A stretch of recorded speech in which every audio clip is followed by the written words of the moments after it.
Thank you very much. Our nation's first president was not known and did not make his reputation by praying powerful prayers, but George Washington did not know Brevard County or the county commission, but the prayer he prayed in the 18th century could have just as well been prayed for you all, and I'll use it as my intro.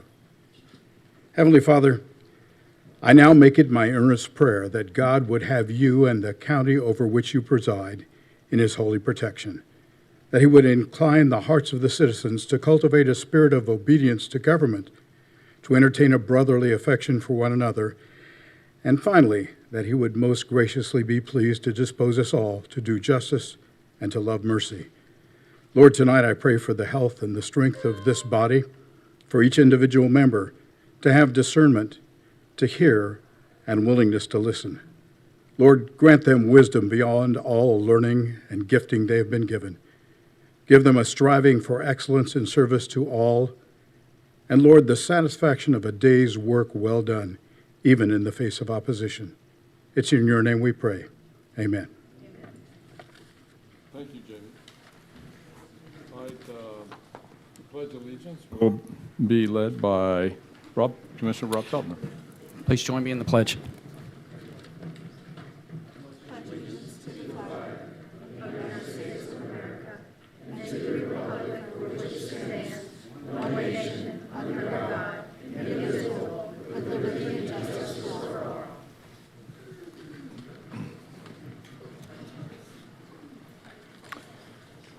First item on the agenda is approval of the minutes for September 16th, 2025, regular meeting, and October 14th, 2025, regular meeting. Motion to approve. Second. Motion is second. All in favor, signify by saying yea. Yea. Aye. Yay. Motion carries unanimously. Okay, we have a resolution recognizing the 40th anniversary of WESH 2's Share Your Christmas Food Drive. I'd like to ask Megan and Tim to come up. And I'll read the resolution. If you certainly will have the floor to say a few things as well. Do you want me to go say something I think first? read the Okay, resolution. go ahead. Okay, go. It's up to you. You can read the resolution. Okay. All right. And we certainly thank WESH 2 for their good work and to help and support the community in this important matter. Whereas 40 years, WESH 2 News and Central Florida community have come together to make the holidays brighter for neighbors facing hunger through Share Your Christmas, and whereas what began as a simple act of kindness in 1986 has grown into one of the area's most cherished holiday traditions, uniting families, volunteers, and community partners to support local kids, families, and seniors through Second Harvest Food Bank in Central Florida. Whereas WESH 2 work with Second Harvest Food Bank of Central Florida through Share Your Christmas has collected more than $10 million and 5 million pounds of food in the past 40 years. Whereas operating in multiple counties each December, Share Your Christmas has been a one-day as well as week-long event, evolving over the years as needs in the community have changed. Whereas WESH 2 Share Your Christmas broadcasts have highlighted the needs of residents of Brevard County for the past 40 years and ensure all food drive donations made it to Brevard County stay in Brevard County in the benefit of its citizens. Now, therefore, be it resolved that the Board of County Commissioners of Brevard County, Florida hereby recognize the 40th anniversary of WESH 2's Share Your Christmas and celebrates the milestone of 4 decades of generally compassionate and community impact. Come and ordered and adopted in regular session this second day of December AD. I entertain a motion. Motion to approve. Second. Commissioner Feltner and seconded by Commissioner Delaney. Any discussions? All those in favor signify by saying yea. Yay. Yay. Motion carries unanimously. Okay, I'd like to give you the floor. I just wanted to say thank you so much, first and foremost. My name is Megan Moriarty. I'm newer to the area. I just moved here in January to join the WESH 2 News team, specifically to represent Brevard County. So thank you so much for having us here. And on behalf of the entire team, thank you so much. We'll be accepting all of those donations next week at the Brevard Zoo on December 12th. And yeah, we hope everyone can come out. It should be a good time. Fantastic. Thank you so much. And please let all the folks know back at WESH 2 how much we appreciate their commitment to the community. And at the Brevard County Supervisor of Elections, we've been partnering with WESH since 2009 when my predecessor, Lori Scott, first kicked off the program. And in the 16 years, we've collected over 6,800 pounds of food just in that time. We are currently accepting food donations right now, right across the hall and at all 4 of our administrative locations. And it's always been our common belief that everybody and the holidays should be able to have a shared meal with their families. So we appreciate our partnership, and thank you. Thank you. I think we'd like to get a photo. We want to get a photo, and like for the whole full commission to join us if they can.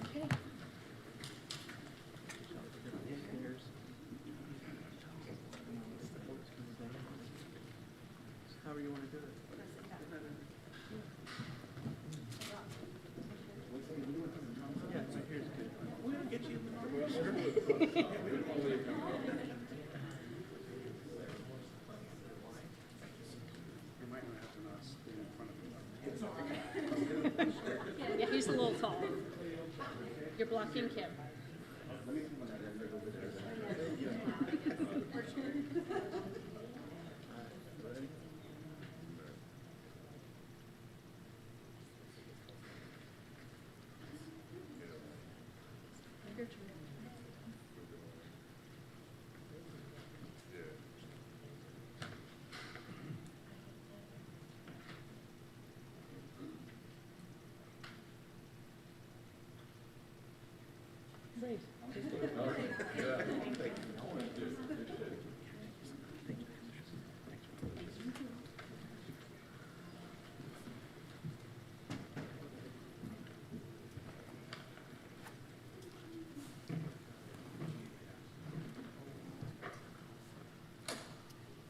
Okay, that brings us to our consent agenda. The entire consent agenda will be passed in one motion to include everything under section F, unless something is asked to be removed. Are there any items that are needing to be removed? We have no cards. Move to approve. I'll second. There's a motion and a second to approve. Any discussion? All those in favor signify by saying yay. Yay. Yay. Motion carries unanimously. Okay. Now we are now going to the public comment cards. And Diane Nagel is our first speaker, talking about drainage. You might have known me as somebody else. Yeah.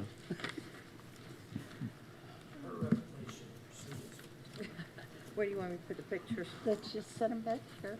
Okay. Where? Against the chair. Stacy, can you grab that? Against them?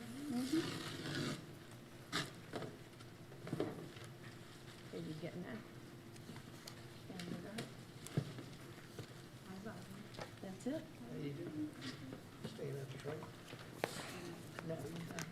Okay, is my 3 minutes start now? Okay. I'm here because I'm upset. I'm hot. And I'm going to tell you why. It's because of your district, District 1. And I am used to working with commissioners that do something. And I can honestly say I'm very disappointed with your office. They do nothing except, okay, we'll take care of it. But we can't call District 1 Road and Bridge.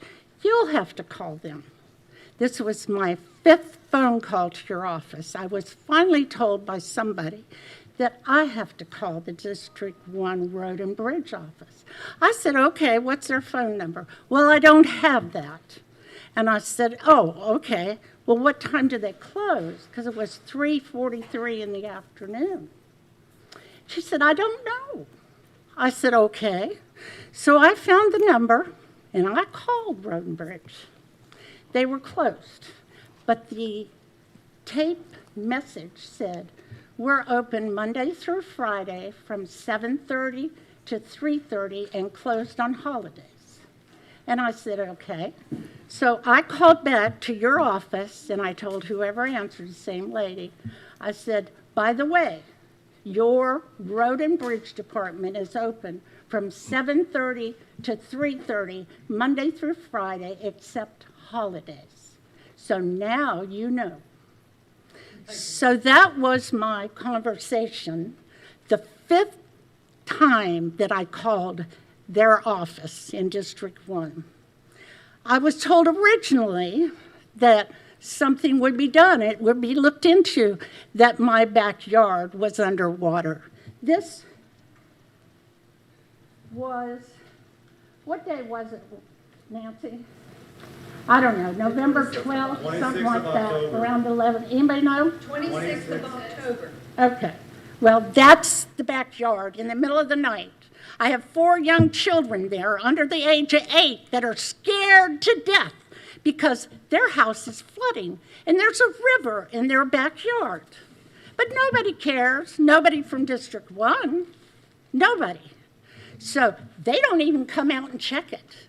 They don't care. This happened a couple years ago, and we were told, oh, well, we'll take care of this a couple years ago. Nothing happened. There are other people here today. I'm not the only one. You want to raise your hand, some of you? People were run out of their homes. They don't have any homes anymore. Their young children have no homes, and nobody cares. Nobody comes out and looks at it. Your office doesn't have a clue, not one clue what they're doing. I'm used to working with county commissioners like John Hurdle and Joe Wickham and Lee Winter that do something. They'd have a sump pump out there pumping that stuff out. They would not accept the incompetence that your office provides. And I'm hot. And I'd like to ask that you have an agenda item for this and you get something done. We don't want to hear, oh, it's going to cost too much money to fix this. I know, because I own several homes in this county. I have wonderful drainage on Merritt Island, Taj Mahal drainage. I have Taj Mahal drainage in the Canaveral Groves, but it wasn't provided by District 1 office. It was before she or others before her ever got there. The ones that have been in District 1 have been asleep. There's been no drainage in District 1. They have gone without while the rest of the county got all the money from stormwater drainage taxes. Thank you. I'd I'm like sorry an you're- agenda item, respectfully. This is a major problem. Ma'am, what People street are are you gone. on? Oh, stop On it. Westwood? What? Are you on Westwood? Am I what? On Westwood? Where, No, what Kirby, street? Kirby. Kirby? My neighbors are gone. It's a rental house. My husband was born and raised there. So it's a rental house. We still have it, but we have other houses and I have other houses. Arnett, I'm thank- just telling you, I'm upset. Okay. Thank you, Dan. I'll be in touch. You got it, Thad? Yep. Thank Sure do. you. Yes. Commissioner. Tom, thanks. Sure, absolutely. Mark, thank you for coming up.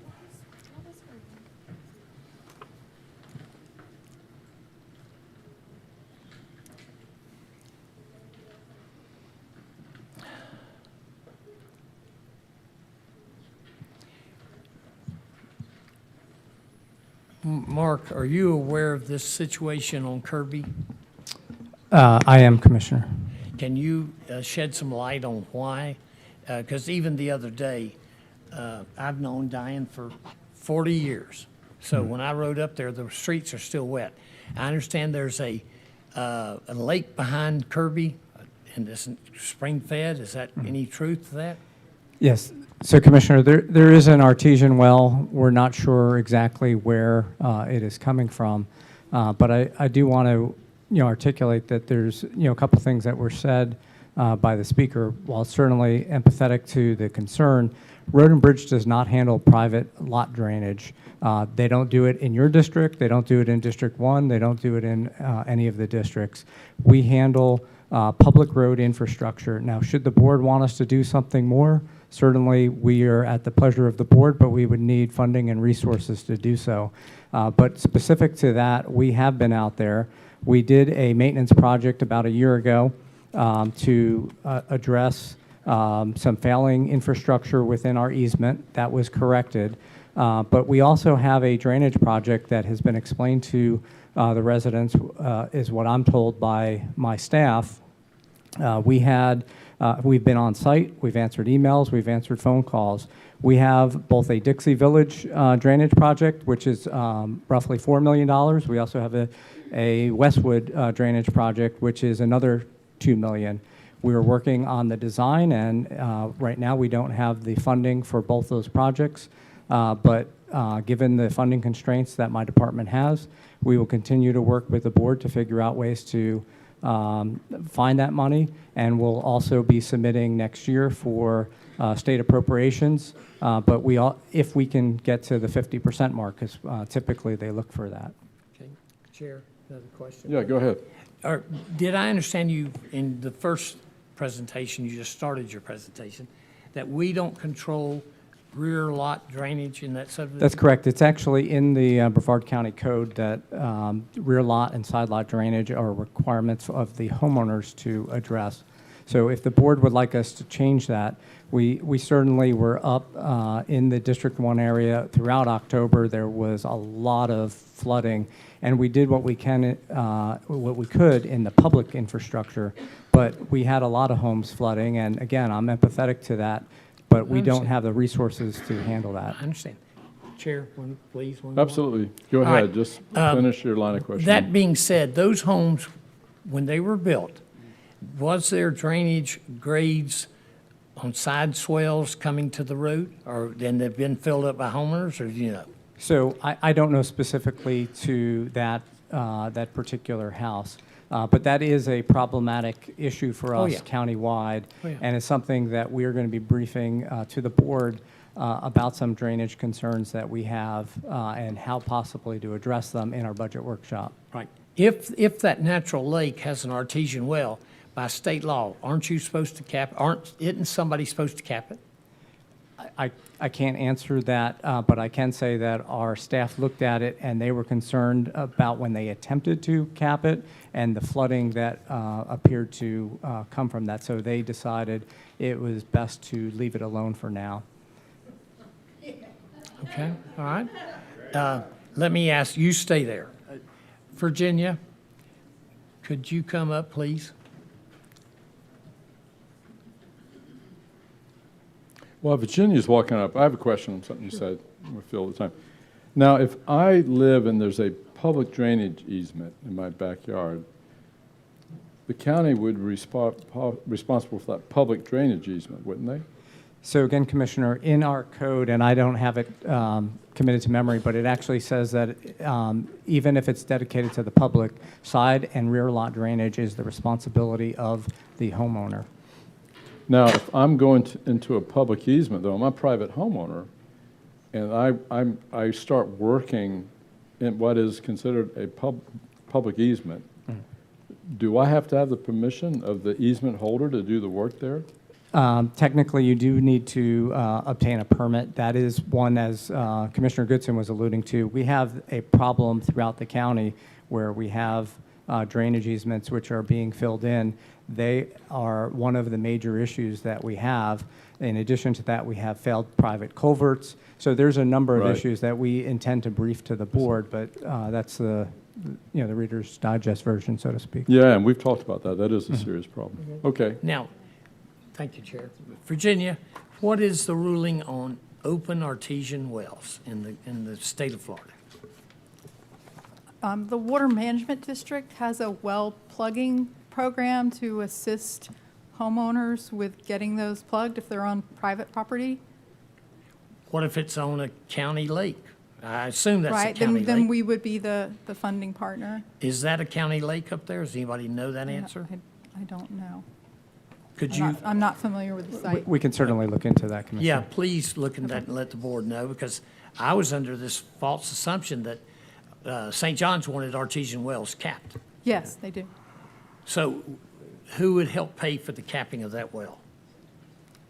So the Water Management District gets an allocation each year in their budget, and it's, first come, first serve, but typically they'll cover all the costs until they run out of budget. Now, if that be a public lake or a public well or an artesian well, Mark, do you know if there's an outflow structure that allows the water to leave the lake but go in a correct area rather than Diane Tingley Dunn's house? So the maintenance project that we did last year corrected within our easement from that area to the road a failing culvert. I believe we've addressed that, but we could certainly take another look. Then why would there be standing water in the street today? So that is why we have the two projects that I had mentioned, one for Okay. Dixie Village, one for Westwood. So we have, a lot of issues throughout District 1 that require, just because it wasn't well planned. We have the easement issues, the culvert issues we talked about. We have, depending on when the subdivisions were built, if they were before the early 2000, it predates our subdivision code for stormwater. And so we have certain older communities that don't have retention ponds. We have areas that are blocked for, various reasons. So there's a number of reasons that have led us here, 30, 40 years later. But we do have a mess, and, we don't have the funding to address it. If I may. Okay. Commissioner Delane? Board, this is a result of some of the stuff I've been talking about for months. Ma'am, I'm so sorry what you guys are going through. I am. I have been all over District 1, especially during that time, all over. And you guys are not the only ones that are suffering. And I'm not saying that to diminish what you're saying, because I am with you. I understand. I have been making slideshows so that I could present these things to my board. And up until now, we haven't really had any movement about, wanting to discuss this in depth. And, it takes a lot of effort for people from District 1 and District 5, because you're, at the south end of the county, to come out here. And we have a lot of people here that took the effort. And I hope that this puts a sense of urgency. I keep hearing from this board that we're supposed to represent the entire county. But I'm the only one who's been advocating for District 1, and I keep getting voted against.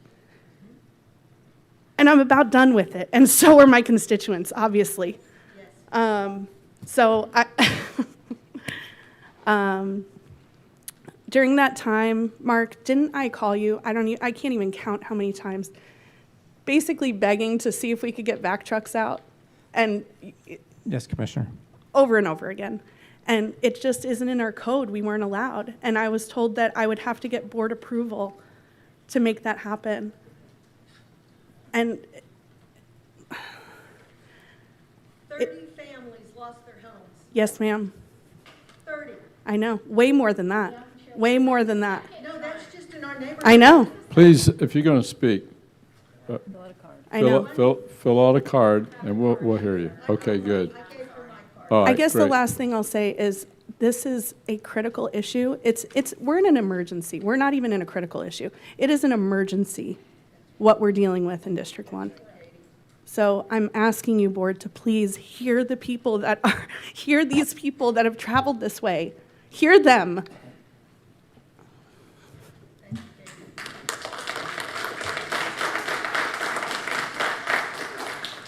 Mr. Chair, could I? Commissioner Goodson, I'm impressed. How did you know there was an artesian well there? That's a big county. Well, as dumb as I am, I do fall into a mud hole once in a while. Mr. Chair, can I address that real quickly? So staff was looking at that while the last conversation was going on, and it is a private lake. Yeah, and the district's program does assist private homeowners with well plugging, and the phone number is 386-643-1152. Now, is that a state number you giving us? Yeah, that's the That's the- St. John's River Water Management District's artesian well plugging program. And they do that for free now? They used to have a Yes. fee, but they've waived that fee. There's no match or fee anymore for the private homeowners if they have a free-flowing well that needs to be plugged. I don't know how much, I don't know how big the well is. It could be 4 inches or 12 inches, which there could be a lot of water going in that lake. So why would I want to call them when you're in that position to call them? They know you much better. So I would like staff to reach out to them for this capping and this lake and get back to us with what you're going to tell us, it's going to cost. I just can't imagine, if you can control the water that goes in the lake, that would help somewhere down the road, would it not? So I believe it will, but, also, like I mentioned, we have a lot of other issues. We also have a very high water table. So even with our project, we are still going to have issues in that overall area. That might be true, Mark, but also you might condone the drastic stuff and help it a little. Right. I think indirectly, certainly, maybe Now, the other more. comment I'd like to know back from staff, is there an overflow structure for that water to get out of that lake to go somewhere rather than in these people's homes and these people's streets? Because I would think if you pipe a ditch into the lake, somewhere along the line, it would make you understand you better have an outflow to get the water out of the lake. So can you do some studying and get back to us on the next board meeting, letting us know about capping the well and where does the water go once it leaves the lake? It's just common sense. Those free-flowing artesian wells can generate massive amounts of water over Yes. time, and you're elevating the lake, you're elevating the water table, and that may have played a contributing factor in the flooding. I think we also should ask the Water Management District, if they can, I know first comes, first served is the way they operate, but if they can prioritize some of these free-flowing wells that are threatening public health and safety and property, because obviously by focusing on these type of wells that are causing significant flooding problems, to prioritize would make a lot of sense. One Maybe more we can ask them to question, do that. Chair. Yes, go ahead. Virginia, can you tell the board, where are artesian wells allowed today? Where would you have an artesian well that's legal and it's allowed? I would comment to Deseret Ranch, comment to Kemper Ranch, South Brevard County to any ranch and grasslands down there. But as far as having one on Tucker Lane above here, or has the Viera people closed all theirs? It's a state program, it's a Water Management District program, so I'm not familiar. I'd have to research and get back to you. Please do. Thank you, Chair. Thank you. It's very well said. In Florida, we have the artesian aquifer, and it's unique. You dig a pipe a certain amount of depth, and water will flow. You don't have to pump it, and it floods. It depletes the aquifer, but also floods the surface waters too, and that's why they're not a good thing. Maybe in the old days they were, and maybe Ponce de Leon thought maybe that was the fountain of youth, but they can wreak havoc. Hopefully this will be one of the things we do. Commissioner Delaney? I do just want to make sure that we're not zeroing in on this one thing, because while the artisanal well might be one issue, it's by far not the end-all be-all of the flooding that's going on. Oh, I can assure you we know that. Okay. Yeah, I just can want to assure make you. sure we're not Yes. Okay. Just as, Commissioner Feltner. for my own education here, a technical issue, once it's capped or plugged, does that allow the area to be sort of a natural stormwater retention pond after that?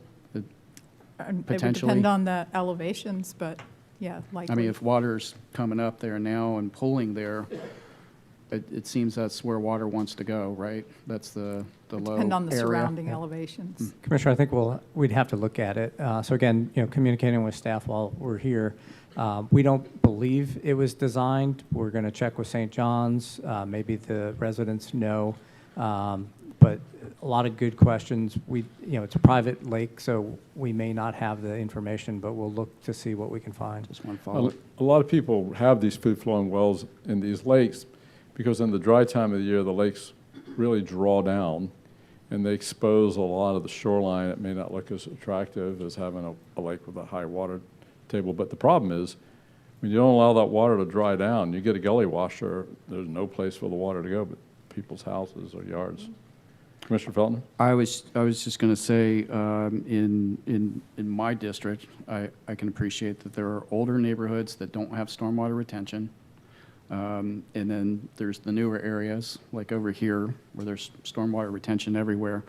And it's hard when you're contemplating how can we retrofit older areas with stormwater where it doesn't exist. So I know that's an ongoing challenge, and we'll continue to work on ditches and some of those other things. I was just curious if you plugged it, if it would become a stormwater retention pond. Anyway, you're the engineer. The water has to get there. Yeah, again, Okay. probably couldn't hurt, but we'll have to look at it. Yeah, okay, all right. This board, I appreciate those who appeared. We got more cards about drainage, too. This commission and other commissions, you went back way my first term, have spent thousands of hours of trying to address drainage issue, and I can assure you we will continue to do that and more. We've talked about master stormwater plans, master drainage plans, surveys that need to be done. I actually had done an appropriation bill in the legislature where we try to redefine the floodplain, because our floodplain maps are not up to date in Florida, and we have a lot of work to do. And there's going to be some tough decisions to do it, and we're going to need your voices to make that happen. We have another card, yes. Beth Scott?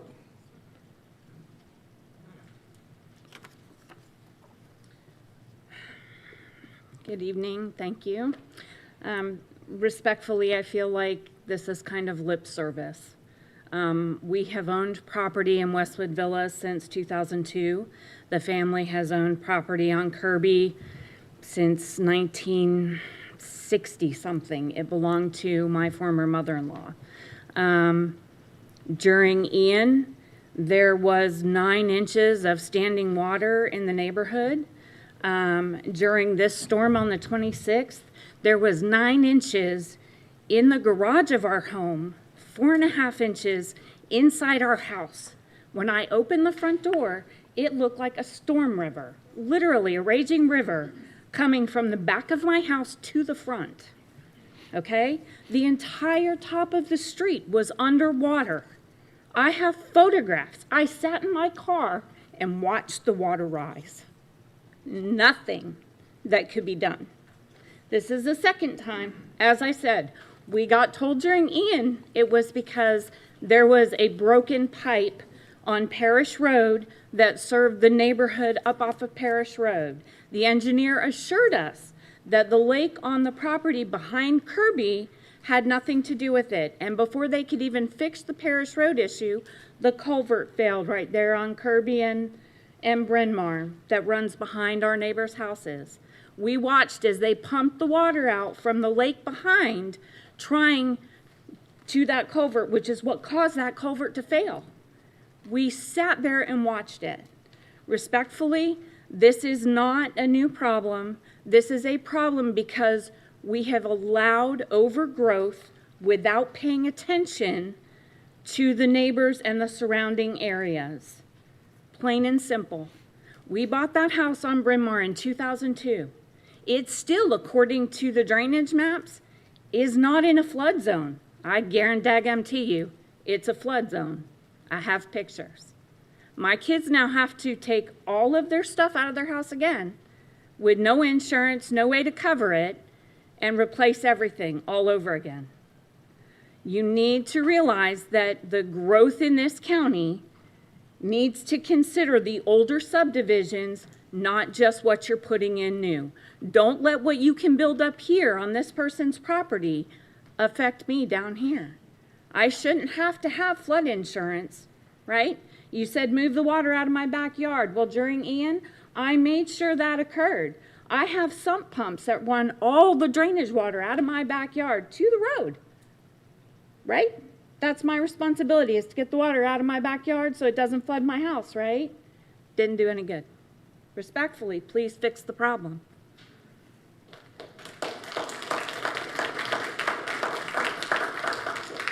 Dale Berry? Dale Berry. Oh, there he is.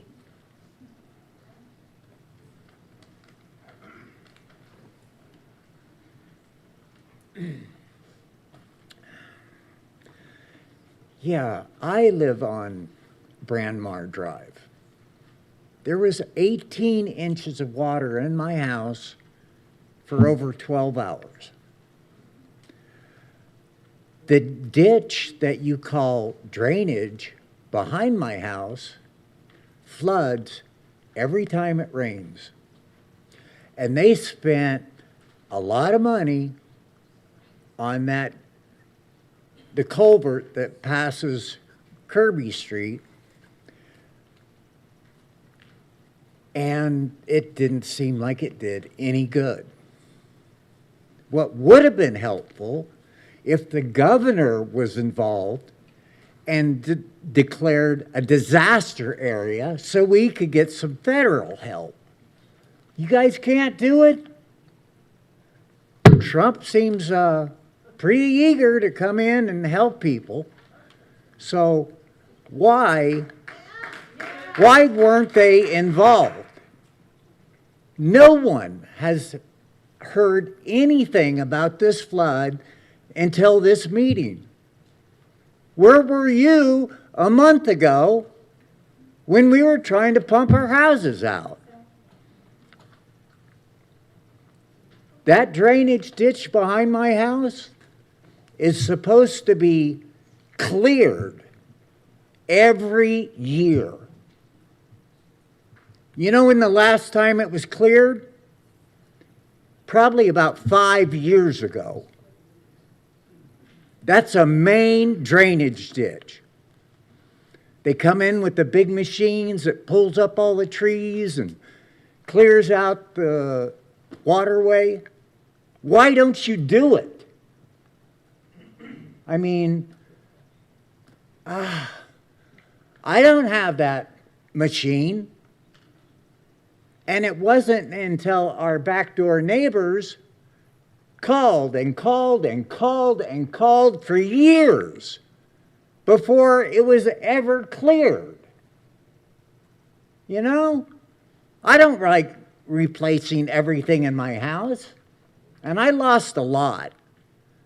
I just rent, but our house is the lowest house on Brandmar Drive.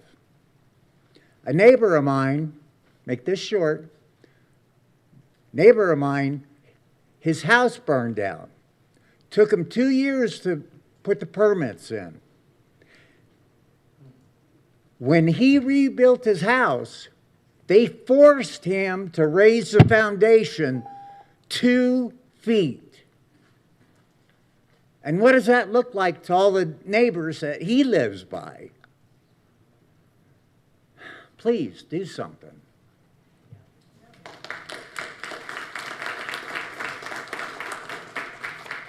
Our next speaker is Sandra Sullivan.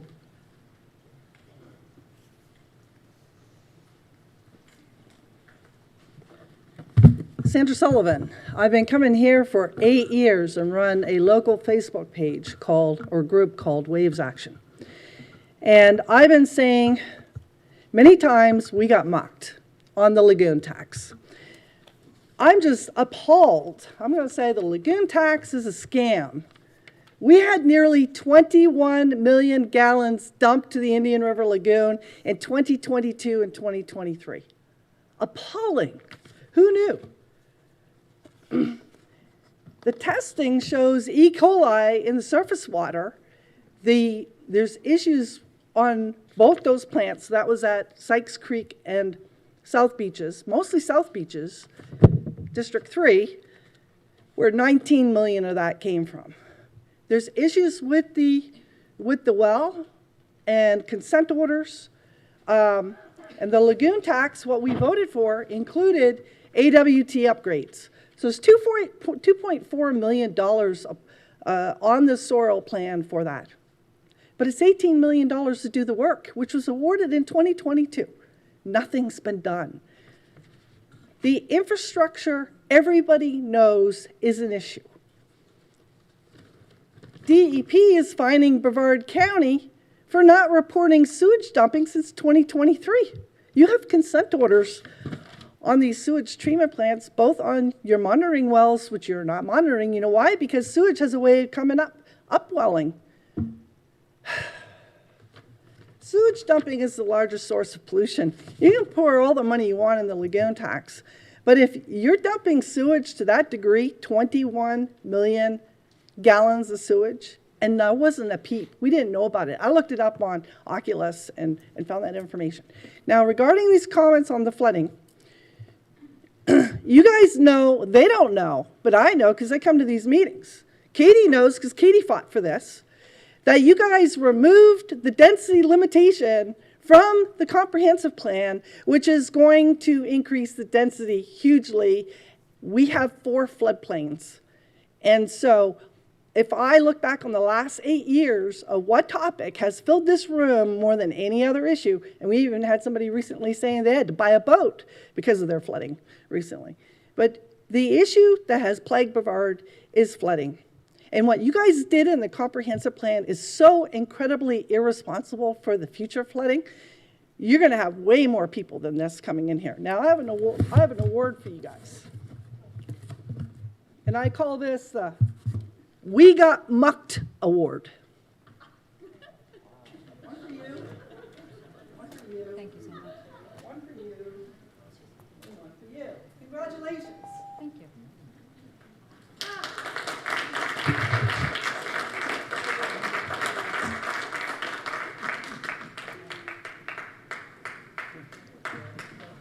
Next speaker is Teresa Williams.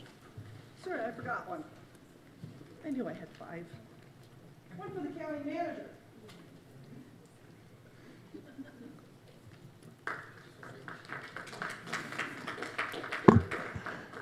Thank you. It looks like Christmas is coming early for us.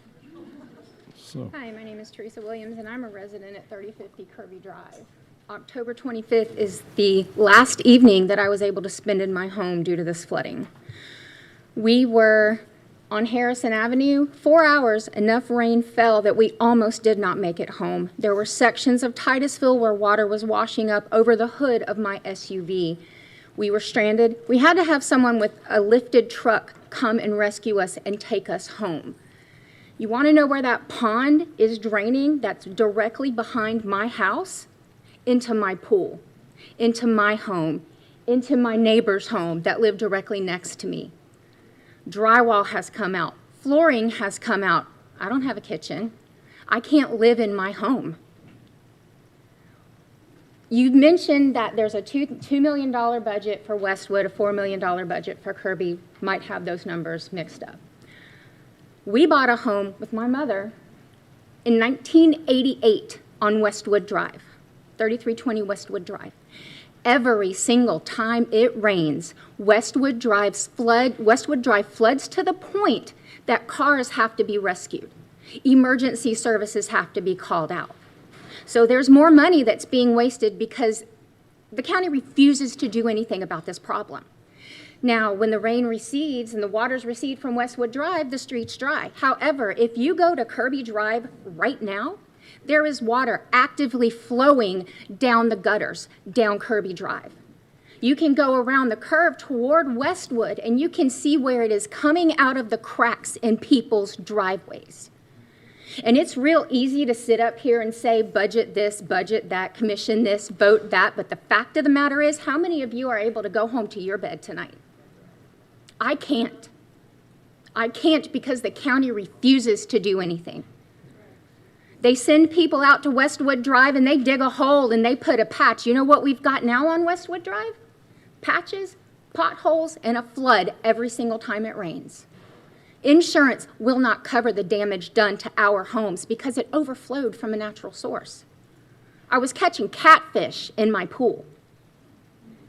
I cannot go home because of the problem in this county. I am completely displaced because of the problem in this county. I have a home that my church, thank God, is coming together to help me repair, because clearly my church cares more about me and my welfare and my home than my county does, and that's a damn shame. You need to do something about it, and you need to do it quick. Thank you.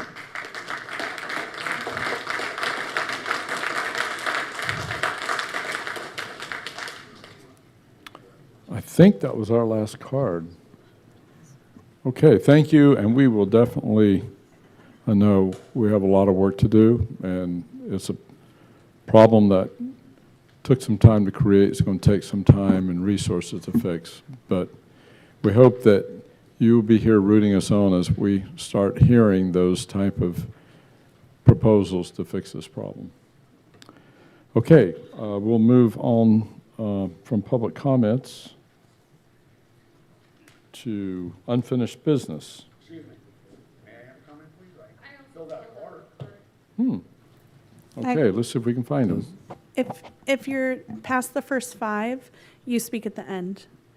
Our public comment policy is the first 5 comment cards. Go first in G. No worries.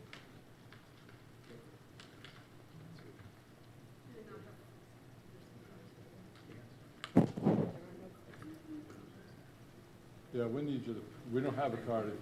If you want to. Did you guys fill We out have a cards? public comment section. I apologize. That's okay. All right, good. And the way. Okay, got it. We do have that. Okay, we'll see if we can get through this agenda as quickly as possible so we can hear from the next public comment. Okay. I think you ought to let us speak on this issue. We will. Make an exception. If you fill out a card, you will. He's speaking on a different item, so it's not this issue. Okay. Okay, this is unfinished business, and this is the board direction on, with the City of Melbourne's request to amend the interlocal agreement governing the Olde Gallie Riverfront Community Redevelopment Agency. This item was tabled from the November 18th meeting, 2025. I know Commissioner Feltner, you've been working on this issue. I'll probably give you the floor.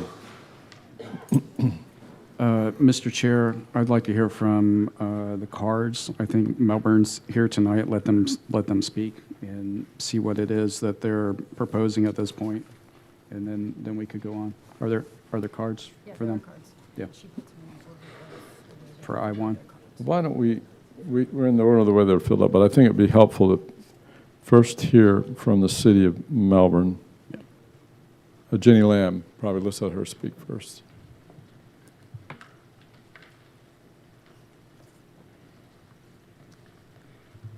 Good afternoon, evening. Thank you for having us here tonight, Commissioners. After the November 18th County Commission meeting, the City of Melbourne had Jenny Lamb, City Manager, I'm sorry, I don't know if I need to address myself there.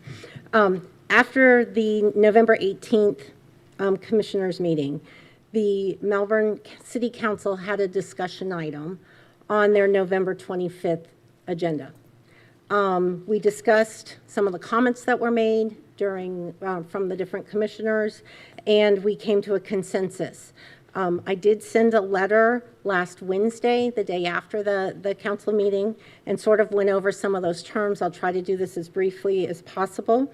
So as far as the sunset date, our council did agree that we could change that from 2038 to 2033, and that is in the revised interlocal agreement that it's in section 4. And then also in regards to the number of parking spaces, we heard the concerns about the original requirement of the 90% of the public. And I don't think I explained that properly the last time. So the basis of the original agreement, where we said 90% of the originally proposed 300 spaces, and because that was what was originally proposed. So in the revised, in the red line version of the agreement, we have agreed to 270 spaces, which is 90% of the 300. So we're back to those original terms. Then as far as low impact development, We did coordinate with our engineering department and also your natural resources department. And in looking at that, and our city council agreed to incorporate reasonable green infrastructure design elements for the stormwater system for the parking garage project. And that is in section 5. So then in regards to free parking, we heard that we had proposed, it was originally 50, we had proposed 5 years of free parking without any type of payment. And so the current proposal is for 15 years, no charges, 15 years after it opens. And then for the next 10 years, it would be only the amount that would capture maintenance costs. And the reason that the council came to this decision was as we recognize that there are long-term maintenance and operational costs of the garage. So that gives a total of 25 years with those restrictions on the paid parking, or unpaid parking, excuse me. Sorry, I misspoke there. And then some of the other concerns that were addressed were that there is no fee differential like between city residents and non-city residents, and that was included in section 9D of the interlocal. And then as far as the rate structure, making sure that if rates are charged, that they don't exceed what the operational and maintenance costs are, and that is in section 9C. And if you didn't, I don't know if you received the interlocal agreement, but I'm happy, I have copies here if you did not receive those. Okay, so I did that in my allotted time. Great. Any questions? We have the mayor also is Phil. The mayor's here for questions. I want to recognize your presence. Okay. Do you have other cards, sir? We do. I think Do I'd you like want to hear all? I would like to. Okay. Thank you, Jenny. Our next speaker is Catherine Estruck. Catherine, okay. Yeah.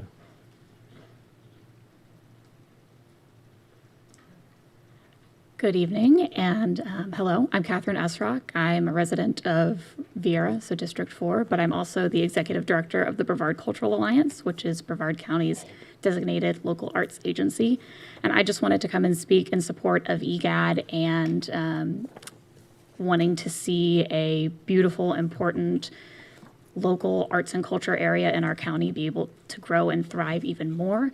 I think that the addition of this hotel and parking structure will make a huge difference in the visitability, if that's a word, of EGAD, where it will allow folks more of a guarantee to know that they can park and get places successfully. It will create more foot traffic for those local arts and culture businesses, and hopefully even draw more new arts and culture businesses, local small businesses that are really the heart of Brevard County and what makes us us. We have lots of wonderful cultural areas all throughout the county, and EGAD is certainly, I mean, I love it. It's a fantastic place. I think the development of this will be transformative for that area, and I appreciate your thoughtfulness in discussing all of the possible options and making sure that you do this the right way and the best way for the county. And that's all. Thank you very much. I appreciate you all. Thank you. Appreciate you. Anak, if I get this right. Jorda? The artist known as Noon. She has many paintings on display at Urban Prime, by the way.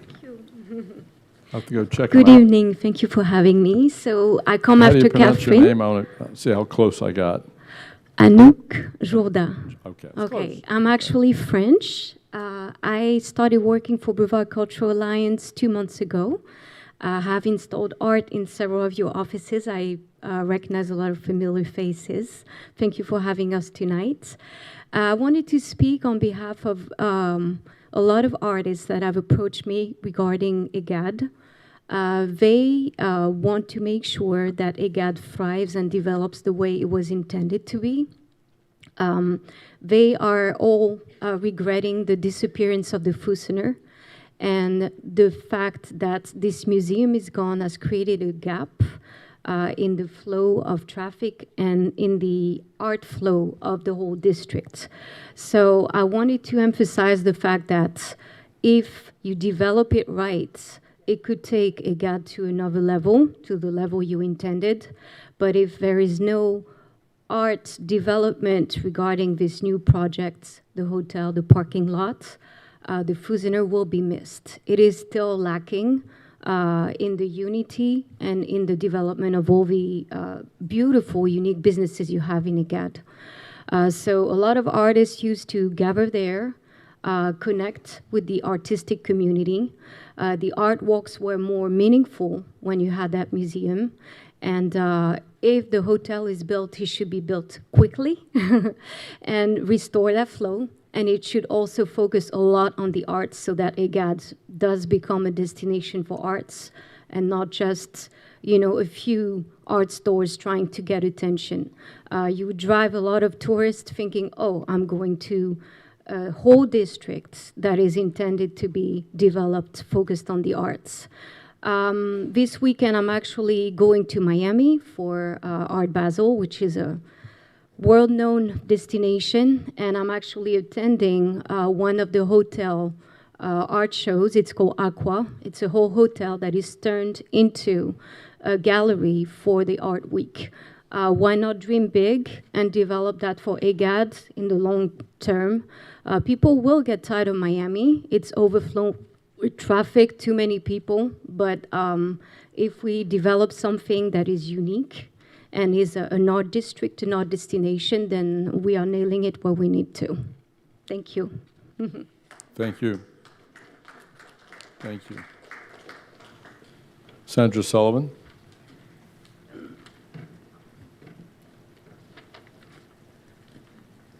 Sandra Sullivan.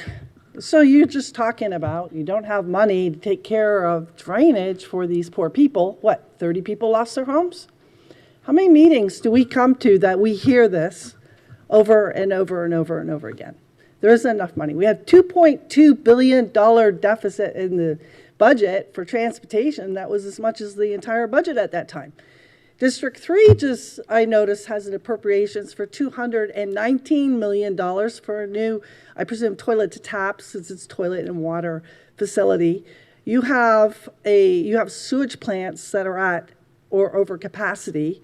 Let's see, Port St. John was at 184% capacity on October 28th.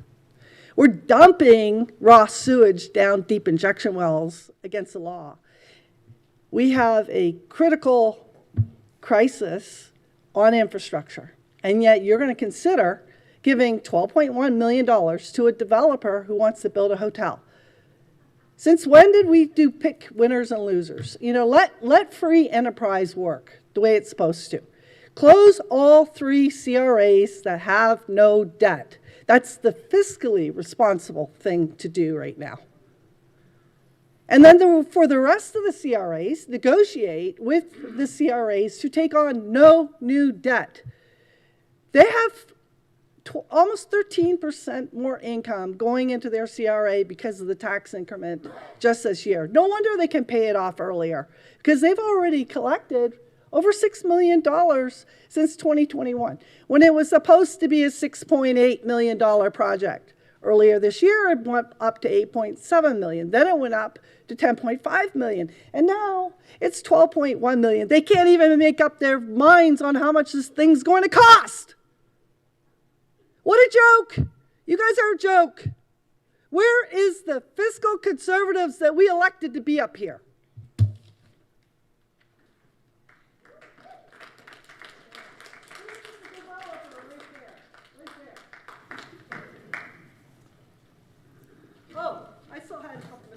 Couple of seconds left. I want to add to that.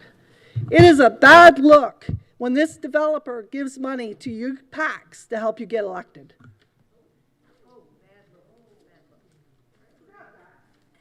Next speaker, Adam Conley.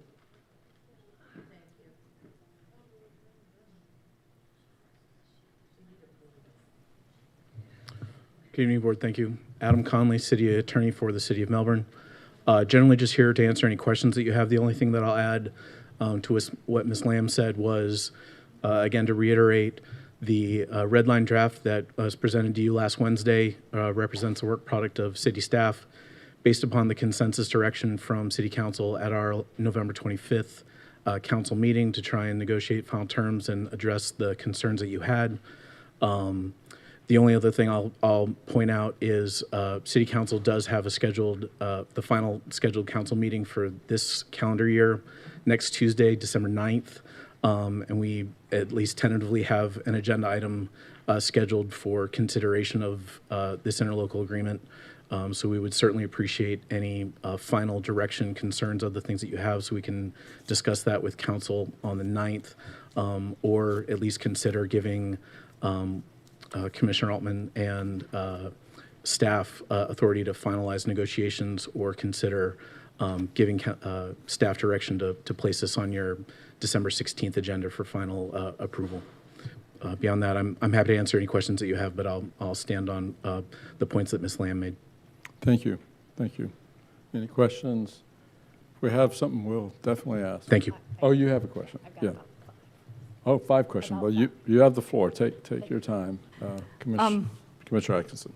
So we know from earlier speakers that we're looking at about 270 spots, which is 90% of what we are going to build here, which is the original agreement was 90%. The city's goal is to make sure that we have a minimum of 270 dedicated public parking spots. The current design for the garage is closer to 542 approximately. Okay. So again, right, the goal was, the city's goal right now is to achieve 300 parking spaces. The reluctance to just put 300 parking, dedication of 300 here is we don't have a final architectural design site plan for the project. And we would hate to run into a situation where all of a sudden we got to 298. And so the goal with, we had originally said we will guarantee a minimum of 270. And there was concern there from the council members, or from the commissioners. And so we said, we are happy to, and City Council was agreeable to increase that number to 270. But you're not willing to say 90%, because that was going to be my next question is there a chance that this building could get bigger and house more spots? And right now what we're talking about is 270 being 90%. But if the thing gets bigger with more spots and we've only agreed to 270, well then that's not 90% anymore. And again, right, the reason that we are asking to change that underlying number from a percentage to a specific number of dedicated spots is because we have this opportunity to do a public-private partnership. Right. The hotel project as presently proposed and as required within our city code requires them to have 242 spots dedicated for that use. Okay. Those will effectively be the hotel's parking spaces. So that actually brings me to my next question. Will the private partner actually be paying proportionately for the maintenance of this building for the spots that are going to be dedicated? We have numerous elements of maintenance costs that we've been in negotiations with them with on certain items. There is an intention for a proportionate share of capital maintenance costs. One of the elements that we've been negotiating with them, and as was presented at our November 12th council meeting, or 13th, I'm sorry, was the concept that rather than the hotel developer paying an annual lease or license fee, for them to cover annual maintenance and operating costs, which we estimated somewhere in the value of about $100,000. Our economic analysis shows that that is about on par with what a license or lease fee would be for 240 spaces in the area. So again, right, we're actively negotiating for those costs, right, and trying to work on the best deal for the CRA and the city in that regard. I mean, obviously, we sure would hate to see residents paying for spots for a hotel, so. Yeah, and that's right. and that's certainly not the intention. Yeah. And So the other question that I have regarding finance, and I don't completely understand my question. If there is a staff member who can articulate my question better, please feel free. So my understanding is that we already have $6 million in the kitty to build this thing, but we're looking for more money to finance more money. And I'm wondering. So the existing interlocal agreement, when it was adopted in 2021, anticipated a certain date threshold, the end of fiscal year 2022, at which point any future funds beyond that had to go towards debt service on and there's language in the existing interlocal agreement that speaks to a maximum financing amount of 6.8 million. And so when you include the amount that was in the trust fund as of the end of fiscal year 2022, plus the 6.835 million that was authorized for financing, you get to a total project number of about $8.935 million. That's what's currently allowed under the existing interlocal agreement to be used on this project. With additional construction costs, so on and so forth, that's not feasible for us, whether it be the city and the CRA on its own building 300 spaces, or whether as a contribution for public-private partnership to build a larger garage. $8.9 million is not going to do it. And so that's where, with our understanding in our negotiations on the amount of the contribution for the capital amount and financing costs and everything else, yes, we've got $6 million effectively in the kitty to use. We're asking for a effective total project budget of just over $12 million to be able to contribute both for capital contribution together with construction inspection services and other administrative costs that the city will have for the city's contribution to the project. Okay. And lastly, so once we start paying to park here, are we only going to charge whatever it's going to cost to maintain the building? Or will there be extra? The current proposal, and based on the council consensus that I received and direction that I got last week, the proposal is for 15 years of free public parking and then an additional 10-year time frame where the underlying fees are matched at what those annual maintenance costs are intended to be. So then where does the money go after 25 years? The extra money, if there is some? That would effectively be at the discretion of that future city council. Okay, thank you. Of course.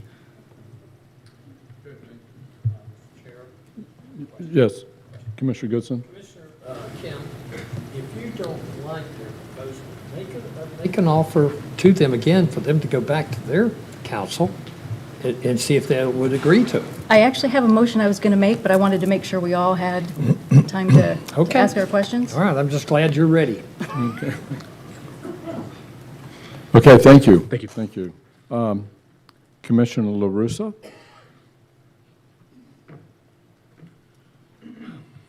Councilman LaRussa. I got a raise tonight then. I either demoted you or raised you, depending on your perspective. I'll have to ask my wife, she'll tell me for sure. Chairman, Commissioners, thank you for having us this evening. I wanted to stand up here, I know the mayor is here for questions, and we're all very concerned about this. I am the district representative for District 2 from 2004 until 2012. I thought I was done, like youth had, but I got pulled back in 2018, and I'm proud to be here. And I still represent District 2, and I still represent Gallie. We have worked so hard for this district. In 2004, when I was first elected, the place was half shuttered, similar to downtown Melbourne. We all know what we went through in those days. What we're asking for is that to help us to continue our success. I'll just mention a few of the, we bring about 50,000 people down to downtown Gallie every year, based on the EGAD Saturday markets, the Eye of the Dragon run. I mean, and I can go through the whole list, and just 3 weeks ago, we had the Rocky Water Brew Fest, and that brought anywhere from $7,000 to $8,000 estimated. Where do we put them? How do we park?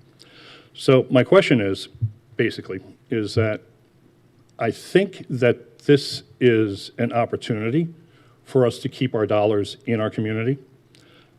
It's an opportunity for us to help grow what was once a struggling CRA for many years and is now thriving and as we said, 5-year, we'll pull back on the 5 years on the sunshine. So that's money back in the county's pocket, of course. I'm asking sincerely. We have worked so hard down there. There are people who have put their life savings into everything down there. And if we can't park the people to go down there, Intercoastal, Nomads, Pineapples, Squid Lips, you know them all. We know them all. I'm asking you for your consideration. And the charging of the parking, I had a conversation with Mr. Altman earlier today, Chairman Altman, sorry. And there are some variables that we can provide for your, for your consideration. So with that said, thank you for your time. I appreciate it. Oh, and construction costs, I'll go back one more time. We have a $12 million project. We're water providers, as you all know. We have a $12 million water project that we have to do based on non-funded mandates coming down to us in 2020. That has turned into $23 million between 2020 and now. Construction, supply chain, everything that goes along with it, everything you're experiencing, we're experiencing as well too. So thank you for your time. Sorry if I rambled. I appreciate it. Thank you so much for your input. And I'll talk a little bit about our discussion, conversation, questions I have bringing this to the board. And we might do that right now because that was our last card. So any discussion, comments? Sir, if you wanted to speak. I know the councilman and I discussed about, as I mentioned last meeting, I am not a fan of fee parking, especially when it's unmanned, unstaffed fee parking, where you have to have an app. If you don't have the right app, you got to find how to pay, and you got to have the right credit card, and then it doesn't spit out your receipt, and it goes on and on. And I like the way they're doing it at the existing parking garage in the Melbourne downtown redevelopment area. It's where they have parking during special events, and they have staff parking that manages that, and that generates significant revenue. I think I have no problem with that. If you took that same approach here, that works, and I would support that. But I agree with everything the city has said, and I'm willing to go forward and support this. I think this is wonderful. Having lived a part of my life, my family moved to this district. I moved into this district in 1957. I was 18 months old. Well, my family moved me there. But the reason that we have this money that this district has accumulated is because it has worked. This is good public policy, good decision, good government, as well as partnering with our private sector. And I'm excited for the future. I support this wholeheartedly, and I hope we can move forward with it. If I may. That's my comment, yes. I don't have an issue with a hotel and a parking garage. I think that would be a great addition to the Gallie area. The thing that I'm still struggling with is this money comes out of general fund. This board just recently got rid of the North Brevard Economic Development Zone because we had a critical need for our firefighters, which frankly we still have. We have also a critical need for infrastructure. And this money comes out of our general fund that all of us pay into. And I just have a real problem with, we have a room full of people that have lost their homes, and now we're going to give all this money to a developer. It just is, I can't. And I'm not saying that the CRA has not been successful. I'm not saying it's not great. But we have some real needs in our community, and we don't have enough money to go around. And so it's very frustrating sitting here, telling people that we don't have enough money to stop the flooding, but telling a developer we have enough money for their hotel. It's, I don't know how to make that make sense. So that's where I'm at. Any other discussion? I'll say a couple of things, Mr. Chairman. The money is not going to a developer. It's going to fund a parking garage. And it's typical that in municipal areas that a parking garage would be similar to a road, a bridge, other large infrastructure. So that is a typical public good. I think the city has worked with us on a couple of things. I think 15 years of parking at no charge, the next 10 years strictly dedicated to maintenance fees, no differential in fees, the original 270 spaces.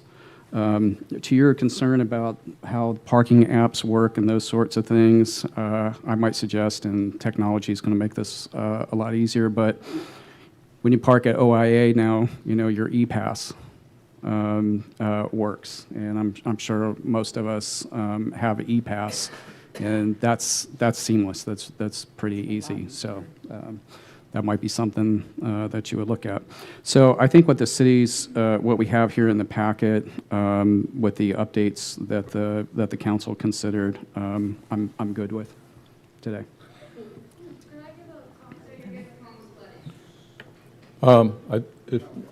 We need you to fill out a card. I filled out a card for the other thing dealing with the wastewater. Right. You'll need to fill out a card for this Okay, item. that's the next. Okay. Yeah. Commissioner Atkinson? Thank you. So I, too, have lived here almost my whole life, and Gallie is very cool. I go to every art, anything that they have down there. Parking garage, I think would be great. My issue is not with the project itself. My issue is how we get there. So we've got 5 different people up here, and having been a mediator for 12 years, I would guess that we might just all negotiate this deal differently. So I appreciate the concessions that Melbourne is considering, and I really do appreciate that. But I would like to make a motion that we allow staff, county staff, to do their job and to negotiate this contract, this deal, keeping in mind all of the concerns that we have. I would, can I, Mr. Chair? Yeah, Sorry, and just real quick, I would say, just, I won't make the motion quite yet, but I think that's what we're basically looking for here tonight, is to give direction to staff to go negotiate. I support your motion. Okay. I support what you've tried to build some consensus. So that said, I don't know how different your motion is with the intent of Commissioner. mine would be not to give staff parameters, but to ask staff to do the best that they can for the Brevard residents. And obviously, this is coming back to us anyways, correct? Right, so. Yeah, but I think they're going to need Yes, it some will. parameters. They've heard everything that we've said today and. Could we Commissioner have, Feltner. just, Mr. Chair, Yes. thank you, sir. You know, start with these minimums and let them hammer out the rest of the details and bring back both to their council and to the board. So again, I think ending the CRA 5 years early, that's a benefit to the county. There's no doubt. We appreciate that. 270 spaces dedicated to the public. I think that maintains the original intent. 15 years of a no charge, 10 years after that, just strictly for the maintenance. No differential in fees. I would say, how about that as the minimum starting point with the city? Let the county and the city hammer out those details and bring it back to the board. And maybe you'll consider the OIA e-pass parking scenario. Is there a second to the motion? I have a question. Yes. What about the extra money that they're asking for? It's about $6 million. I think, though, if we look at when the CRA ends 5 years early, I think we ought to look at that, certainly. I think we could have a discussion about that. But, you know, when you're talking about something in 2033, it's hard. I don't think this board can bind the hands of another. That's always a rule. But I estimate today that would probably, in today's dollars, be worth $1.8 million. I think in 2033 time, that's probably closer to $2.5 million. So it's not nothing. I hear you on the $6 million, but I think the city's working with us for And I to think a pretty good asking start. staff to go get more information and bring it back to us is important so that we totally understand that part of it. And if what you're making is a friendly amendment and those are minimums, then I would accept that. This is, I'll do that as a motion, that we start with those minimums that I outlined for staff to negotiate with the city and bring back to us as a final product. That'd be my Okay. motion. Second by Commissioner Atkinson. Now, debate on the motion. Is there any debate on the motion? I want to say a few things. One is I'm very supportive of the CRA and what's happening there. I'm against shortening the CRA, even though the city's agreed to it. I think it's, if we're going to, but I will vote for this motion, that said, and I'm against the fees, but I'm going to vote for this. You don't always get what you want, but this is an important project. We need to move forward. We can debate that again when it comes to us, the final product, right? Yeah, right, we Right. can. Yes, sir. And do we have another card? We just got that. Okay, probably before we vote, we need to hear, there's a card. Hilrand, is it the last name Hilrand? How do you say your first name? Amanda. Amanda, okay. Yeah, sorry, I have terrible handwriting. I Well, apologize. it's probably the person reading as well, so. So I was uninformed about this project until I came in tonight, but from what I've heard, I'm not very happy. We're talking about a project that originally started off at $6 million. Now we have doubled that amount, and from what I heard, it was originally from 2022. Now, there hasn't been that much to overall increase a project by twice as much, in my opinion. Another thing, our governor, whoever it was, stated that they were going to go ahead and have 90% of those spaces be allocated for people here in Brevard. However, that was 200, almost 300 spaces. He then stated that they would like to change that number from the original 90% to an actual frame of 297, and the rest of those spots would be for the hotel. Now, he also stated that the hotel was going to be paying some kind of money. So if the hotel is using these spaces and charging for these spaces, then they should be paying for a portion of this overall project. If the project has doubled in the amount of time frame, which is a couple of years, that's kind of astronomically insane, in my opinion. Now, as a Brevard resident, I know this area, and yes, we do need parking, but to have the overall parking be taxed against us, we already have so many spaces. Even our beaches now are paid to park, every single one of them. We do not need to pay $12 million for a parking space that is only going to be allocated maybe half of those parking spaces to us. Then after a portion of the time, those profits are going to be used for who knows what in 2023, or I'm sorry, 33 or whatever he stated. However, those funds should be put back into our community. If we are allocating these funds for this project, that overall proceeds need to come back to us. Because why are we spending the money? You may see it's for tourism or to boost up the overall economy. I say that's bunk.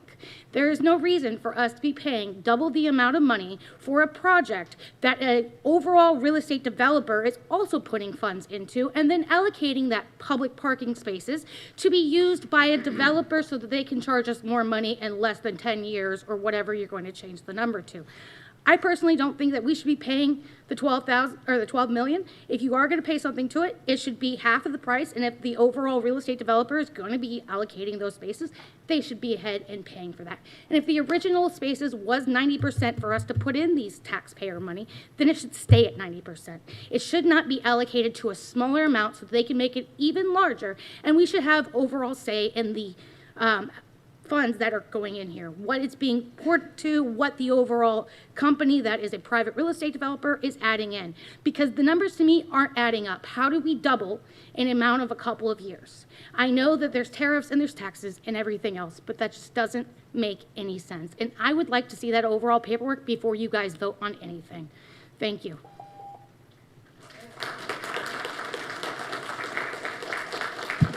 So we'll get that information at our final vote. We're not voting to approve anything, we're voting just to proceed forward. So we'll appreciate your input there, and the city was here, we can get those numbers. Okay, is there any other discussion, debate? Seeing none, all those in favor of the motion signify by saying yay. Aye. Aye. Against, nay. Nay. Okay, show that we have one negative vote from District 1. Okay. Mr. Chair, can we take a 5-minute break? Yes, I think For that's a the good next idea. item? Thank you, That'd be sir. good, thanks. And Danielle, I need to chat.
I'd like to call the meeting to order.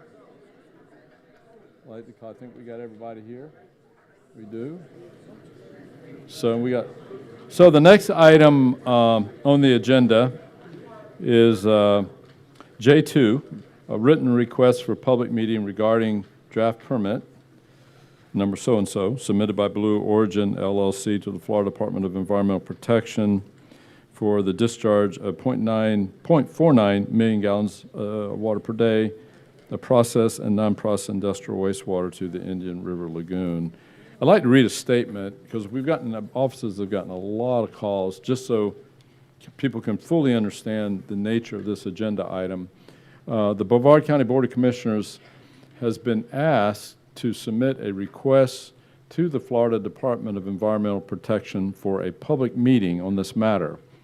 Please be advised that the county has no jurisdiction over the final permitting decision, none, which rests exclusively with the Florida Department of Environmental Protection. We can give feedback. This first step is we're going to vote whether we want to ask for a public hearing. So many of the people here tonight can also appeal or be informed or participate in a public hearing. Although the Florida Department of Environmental Protection is not obligated to hold a public meeting, the Board of County Commissioners may make a formal request within the 30-day notice period. This is the purpose of tonight's agenda item. Should the FDEP grant a public meeting, it would allow all interested parties an opportunity to express their concerns and obtain additional information. I don't think the public hearing will hurt. And I might add, we probably ought to ask, if this is what we ought to ask our legislative delegation members to reach out to the Florida Department of Environmental Protection too, because there's a lot of interest in this on it. Okay, that said, we have a lot of cards.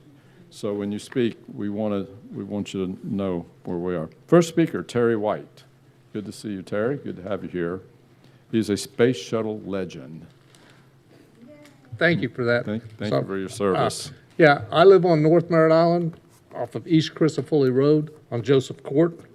I've been a Merritt Island resident since 1965 and a North Merritt Island resident since 1979. The recent storm dropped 20 inches of rain on our house overnight and 5 more inches the next morning. And now I'll go into a little bit of the history about the pump out there that they're talking about they want the permit. That was originally operated by Sullivan Groves. Many of you are familiar with it. And back when they had orange groves on the Space Center. All of the orange groves on the Space Center have been gone for years. Okay. But when we had a flooding issue several years ago, I questioned the issue of these pumps pushing water into Pine Island Canal. I was told by Deputy County Manager Denninghoff at the time that they were not operational. But being a badged employee, I could go on to Kennedy Space Center, and I went out and verified that the pumps were operational. And because as well as being an employee, I was one of the people that caught the nuisance wild hogs on the Space Center and had them removed, so I had access to all the wooded areas out there, okay? At the next meeting, Denninghoff admitted, yes, the pumps are operational. But if you don't know it, almost all of the stormwater on North Merritt Island goes out through Pine Island Canal or the Judson Canal to the south. All water east of State Road 3 and north of Hall Road are affected. There is also culverts under State Road 3 that draw water from the west side, the west side of State Road 3 under the road, and they also pump into or flow into Judson. So almost all of North Merritt Island is affected by going out through the Pine Island Canal, okay? Recent storm waters were flowing north, verified at East Crisafulli and Judson Canal when the county pumps at Pine Island were on. When the pumps at Hall Road were on, you could see the water flowing south. You could just stand there and watch the water moving, okay? Upon checking, the water stopped flowing north. Upon checking, I found out that the pumps on Kennedy Space Center were pushing a large volume of water into the Pine Island Canal, much more water than the county pumps could handle. Our water level continued to rise even after all the rains had stopped, and East Crisafulli stayed underwater for 2 weeks after all the rain and that. It's even with the county operating the pumps around the clock, 24/7. Okay, we are being told that Blue Origin needs to pump 490,000 gallons of wastewater from their tank verification testing. Well, as being an orbiter processing chief and working on flight hardware for 33 years, I was involved with all kinds of testing on our space shuttle orbiters and I can't see a system requiring that much water, 490,000 gallons, okay? And thanks, I just got the notice too about the Florida Department of Environmental Protection and that, but okay, one last comment, I'll get out of here, is the existing pump system that the county has in place at Pine Island struggles to handle the water when we have a storm like this, and no way can we take another 15 million gallons a month being fed into those pumps. They just won't handle it. Thank you. Thank you. Julio Torres, our next speaker, and then after Gordon England would be our next speaker after Julio. Good evening. My name is Julio Torres. Thank you for your time. I'm here to oppose the additional renewal of the permit to add 50,000 gallons a day of industrial wastewater by Blue Origin. When I heard about this, it felt like a Twilight Zone episode. It was very science fiction, but it has been occurring, I believe, for about 5 years. I have been living in Brevard County for 25 years. When I drive over the Gallie Causeway, I love looking at the dolphins breach the water, the ospreys dive for fish, the pelicans sit on the surface with a full belly. That wastewater should really be called industrial chemicals. It first goes into a retention pond. That retention pond will eventually affect the local drinking water, which is full of forever chemicals. Brevard County has been battling the forever chemicals, PFAS, for many, many years. So once it's in the retention pond, it will affect the local drinking water. And if Brevard County is investing millions to keep our Indian River clean, this idea will fight that investment. It would not make any sense. So thank you for your time, and please encourage the FDEP to not renew this permit. Thank you. Thank you. Gordon England. I'll pass. Okay, thank you, Gordon. Michael Majek.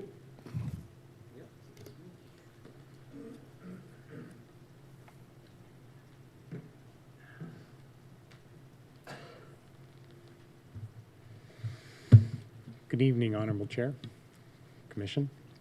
I'm Michael Majak, and I'm a member of the Indian River Lagoon Roundtable, and I'm also on Titusville's Environmental Commission, and I've been there for about 13 years now, and I've been a resident here for over 35.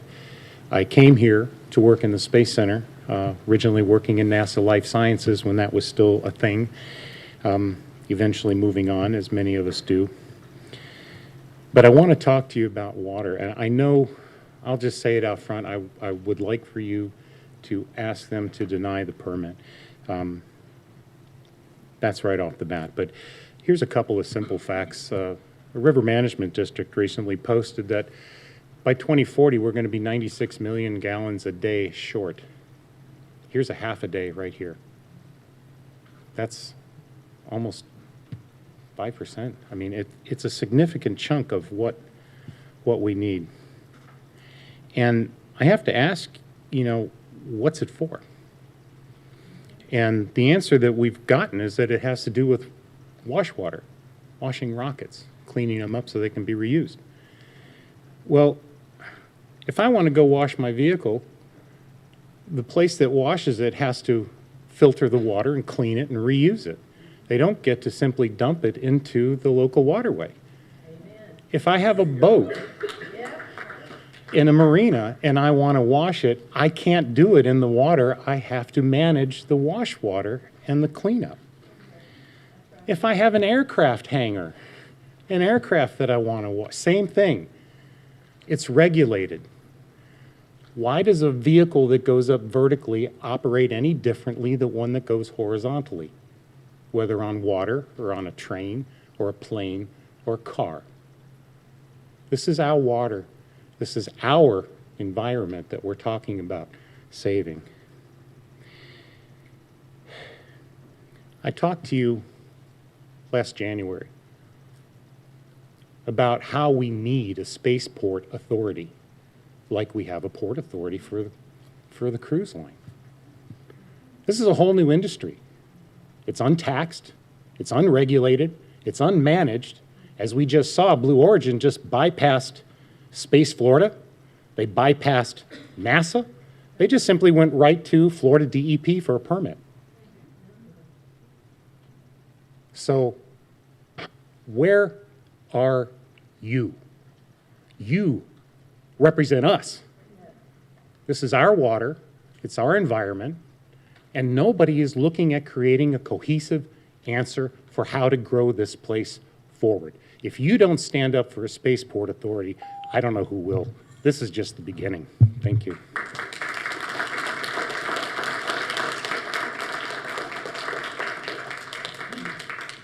Sandra Sullivan. And after that, Amanda Holland. Sandra Sullivan, I have Waves Action Facebook group. So the first thing I want to say is, here we're renewing a permit, and they have a consent order and fines for violating, for not taking samples, for exceedances on the samples. So I want to point out when you say, oh, we can't do anything, this is Florida DEP's decision, I'm going to say you can do something.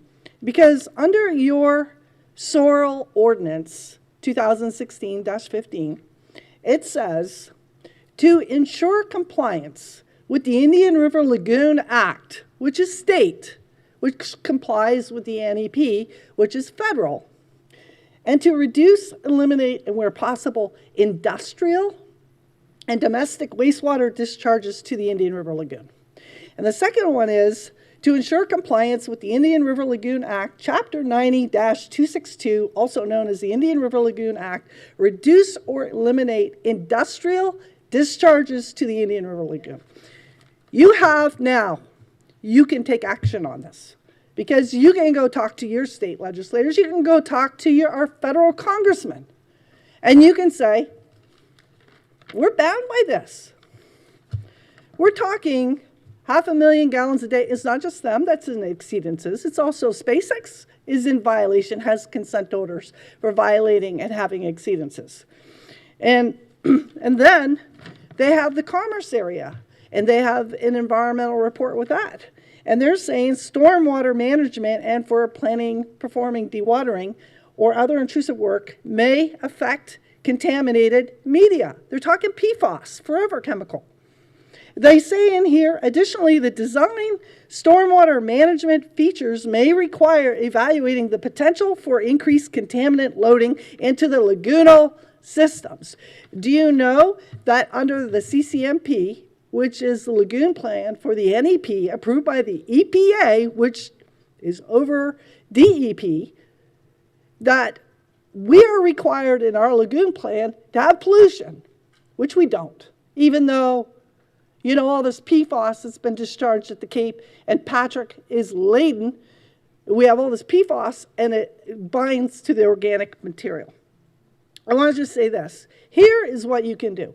You can negotiate with Space Florida to, one, pay for, under ad valorem tax, a stormwater impact fee. Because we have huge flooding, right? We've had meetings. I've been at your meetings with the North Merritt Island residents, and the incorporation study said $5 to $10 million a year. And then, secondly, require them to build their own industrial wastewater treatment plant. It is not on the people of Brevard County to pay for Space Florida's infrastructure. And he stood here in this room and said he wanted to use other people's money, the taxpayers' money, and that's unacceptable. Amanda Holland. Hello, my name is Amanda Holland. I've lived lived in this county now for 22 years. When I first originally moved here, I was visiting my family also here in this area since probably the early 90s. I have watched the lagoon over that time period slowly decline. Our overall fishing industries and everything has declined during that time period. Starting in about 2014, 2015, we started actively, myself included, going around and getting signatures to increase our taxes here for that ½ cent, which was completed in 2016. For almost the last 10 years, because it does end in 2026, we have raised almost $600 million.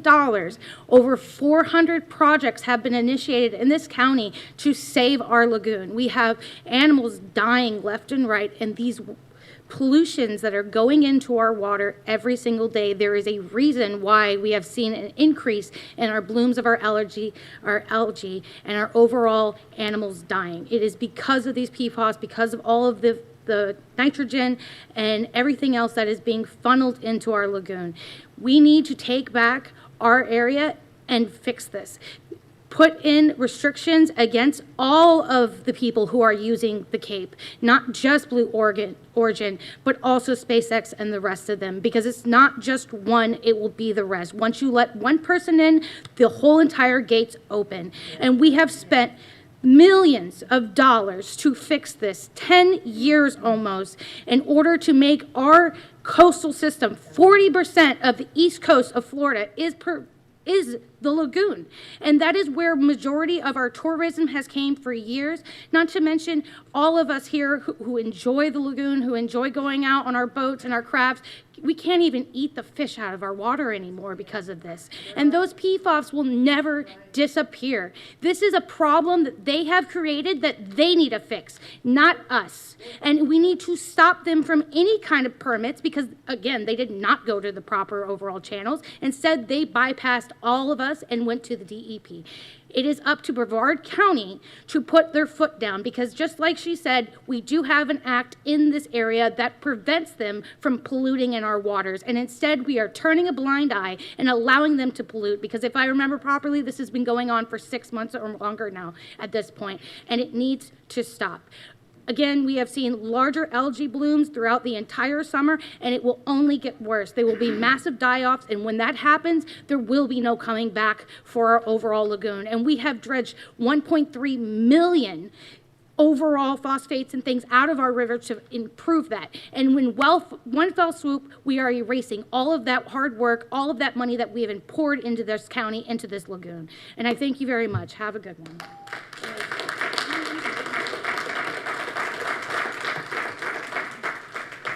Thank you, Elizabeth. Elizabeth Michaelman.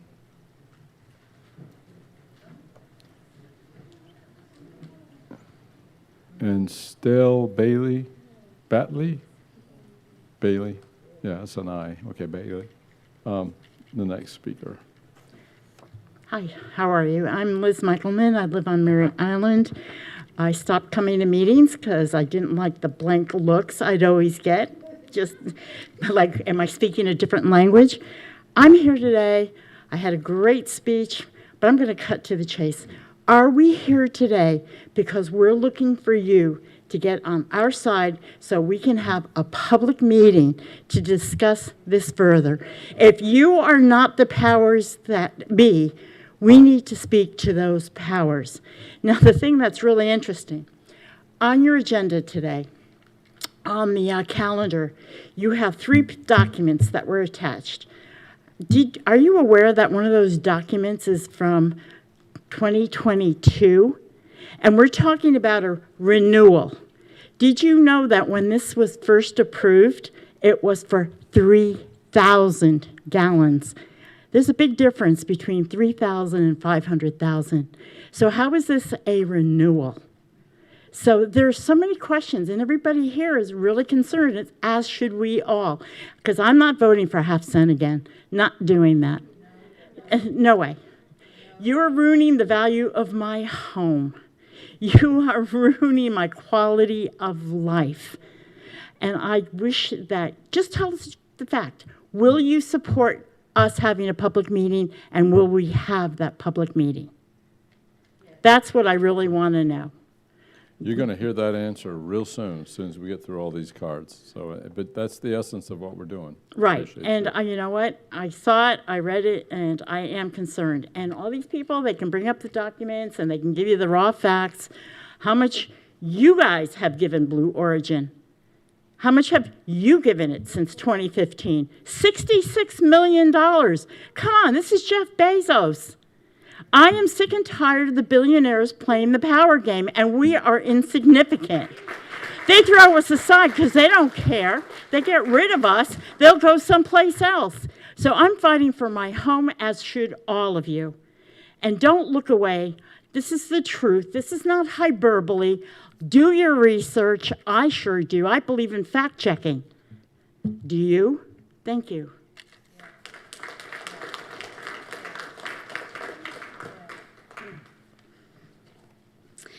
What we're talking about tonight is bigger than any single permit, any single company, or any single project. We're talking about the future of Brevard County, the place we live, the place we love, and the place we invested years of our tax dollars into trying to save the lagoon. And that's why we cannot accept being told that these discharges are just a trickle or that it's not that much, because this isn't just about one permit. This is one piece of a very large, very connected system. When you stack all these permits on top of each other, 10 years down the road, we're not talking about a trickle. We're talking about billions of gallons of stormwater runoff from these type of permits alone. We've watched cities in Brevard make the same mistake. Build first, worry about infrastructure later, and now we're paying for it, literally. They're having to rebuild systems that should have been designed differently in the first place. If industry wants a stable future, the financially smart move is to deal with the stormwater responsibly now, not after everything breaks. But the biggest problem, too, is that we do not have an oversight committee. The community has asked for this for years, and we still don't have a single body looking at the overall long-term impacts of the spaceport.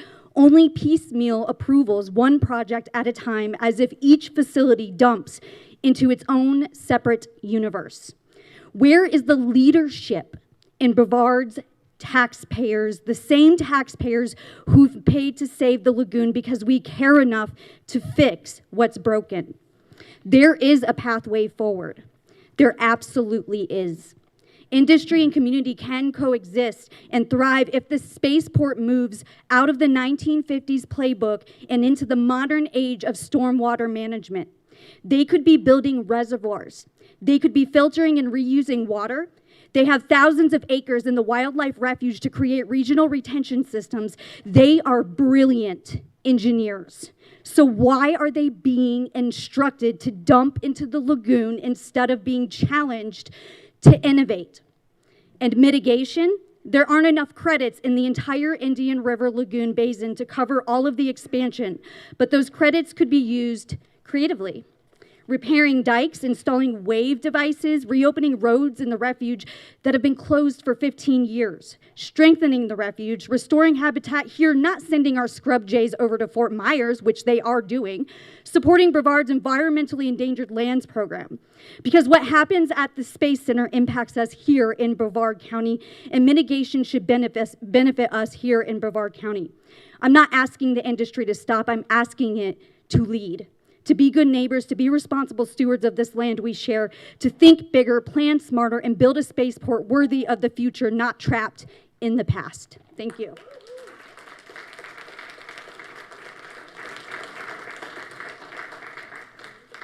Sarah Hodge.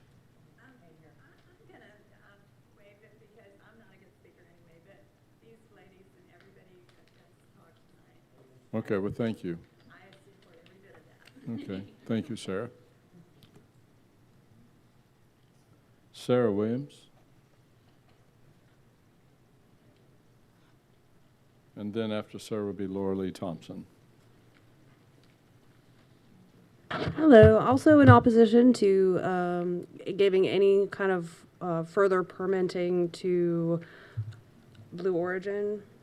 You said you're going to be encouraging a meeting with the FDEP? What we have the authority to do here is to request a public hearing so the voices of the people of Brevard can be heard. With the FDEP or Blue Origin? The FDEP. Okay. Yeah, so I just kind of in support of that. I didn't know if any of you guys are aware that there is additional discharge in this permit on top of what's already being obviously polluting the lagoon that has very little support by the Brevard residents. So definitely encourage that. Thank you. Thank you. Laura Lee Thompson. I'm Laura Lee Thompson from MIMS. And I don't know how I could say anything any better than what Stell just said. So I'll just tell you, I mean, I'm 72 years old. I grew up here, been here my whole life, played in the river, fished in the river my whole life. I've watched it go downhill, actually my entire life. And part of that is because of the impacts from the Space Center from the 1960s. And unfortunately, they are still using the same 1960s technology when they're talking about how to manage their stormwater out there. There's a misconception that a healthy estuary can handle big surges of fresh water, but that's not true. It changes the salinity regime. Too much fresh water can cause egg hatching failure for important commercial and recreational harvested fish. It can cause seagrass to not thrive. It can even cause seagrass to not even grow. And like Stell said, this is just the beginning. There's way more companies that want to come here. They're all going to end up with these 500,000 gallons per day permits. And when that happens, we're going to be looking at not millions of gallons per day. We're going to be looking at possibly billions of gallons a day of fresh water going into a system that in the Banana River has a 2.5-year residency time, and in the Indian River has a 1.5-year residency time. So all that fresh water is going to be going into the lagoon, and it's trapped by the causeways, and it has nowhere to go. So I know that the purpose of the meeting tonight is to ask you guys, beg you guys, please, send a letter to DEP and request a public hearing, because we were caught by surprise. We're in the dark. The public has a right to be able to confront the people that are asking for this permit and ask them questions and hear why they feel like they need to discharge 500,000 gallons of fresh water a day into a system that absolutely cannot, an imperiled water body that cannot handle it. So please write that letter and put a strong emphasis on requesting a public meeting. Thank you. Thank you. Andrew Stein, and then Jen Parrish. Good evening. Thank you for allowing me to speak. I know you have a difficult job. My name is Andrew Stein. I live in Southwest Palm Bay. I think you have to recognize that this is a public property issue.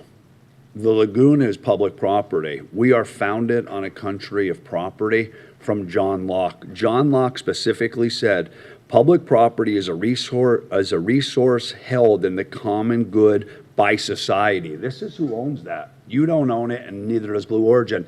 And I disagree with you when you tell me that we can't do anything, because I read Trump versus CASA, C-A-S-A.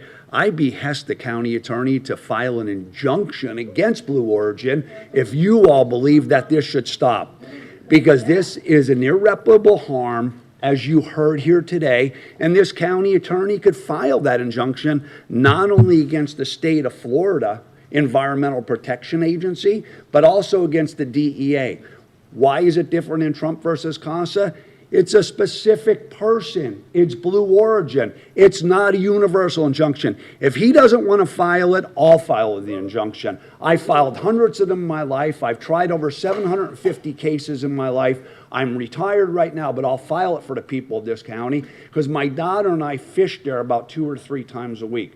We enjoy the Laguna not only to see the wildlife and not only to catch fish, which we don't eat, but because of the recreational purpose that it provides us. I understand that Blue Origin wants to go ahead and dump their chemicals in there, but that's against the public purpose. It's against the people of this county. It's against the people of the state of Florida, and it's against the United States.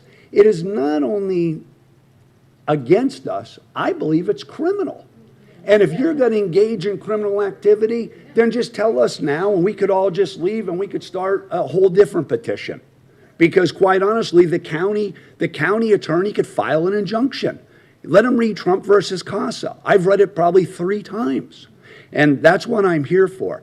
Because look, we're past our prime, but our grandchildren and the people who come after us deserve a right to use that public property. So not only should we have a hearing, but I would ask you all to have the county attorney, who we're all paying for, his salary, to get the injunction started today. If you don't want to do it, if you don't want to do it, then I'll go ahead and file the injunction myself. My name is Andrew D. Stein, Esquire. Thank you very much.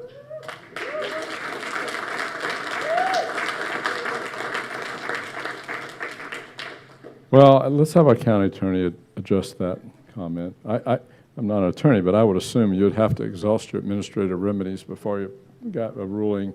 And to exhaust those remedies would probably begin with this public hearing. That's correct. That's correct. I have a question about that. Yeah. So that addresses this discharge, but what about the discharges that have been happening for God only knows how long?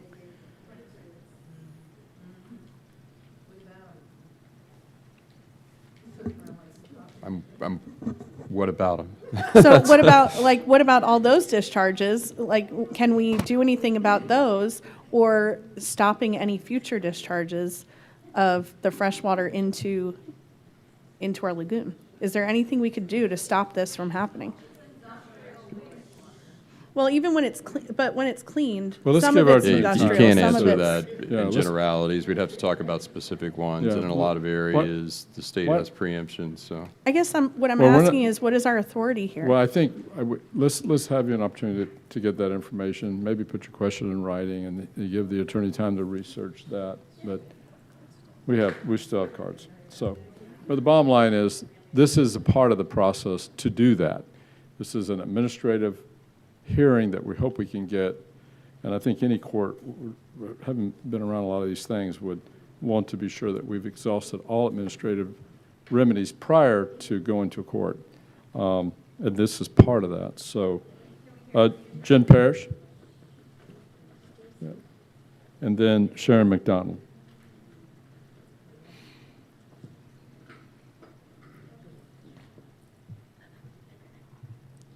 Good evening. My name is Jennifer Parrish. I'm a resident of Titusville, and I'm a small business owner. So before listening to your explanation of what this actual agenda item and listening to some of the folks in the audience tonight, I'm going to change what I want to say today, because after listening to your negotiation skills of picking a $12 million parking garage over saving people's homes, I'm reluctant to know what your written request is going to look like to battle against the federal government, because what I saw here tonight lacked the leadership that we need to stand up against the big boys.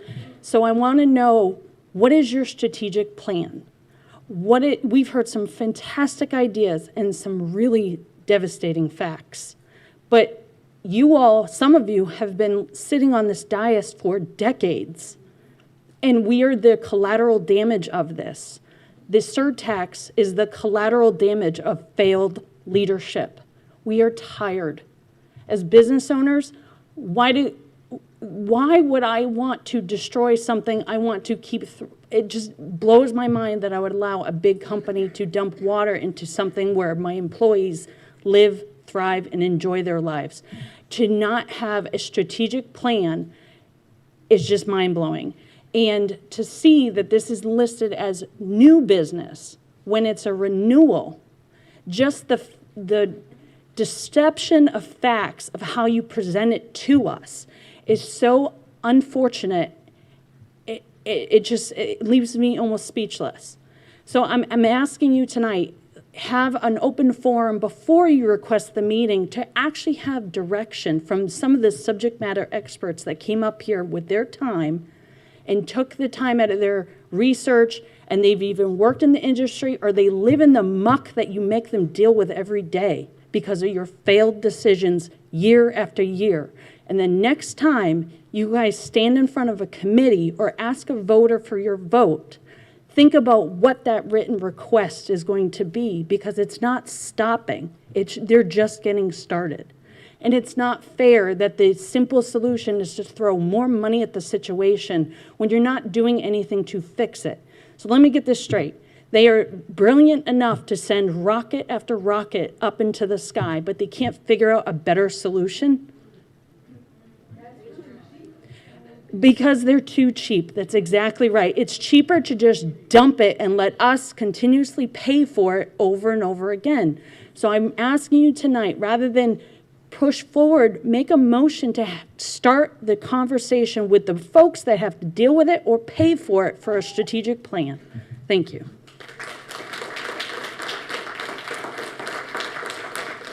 Sharon, last speaker, Sharon McDonald.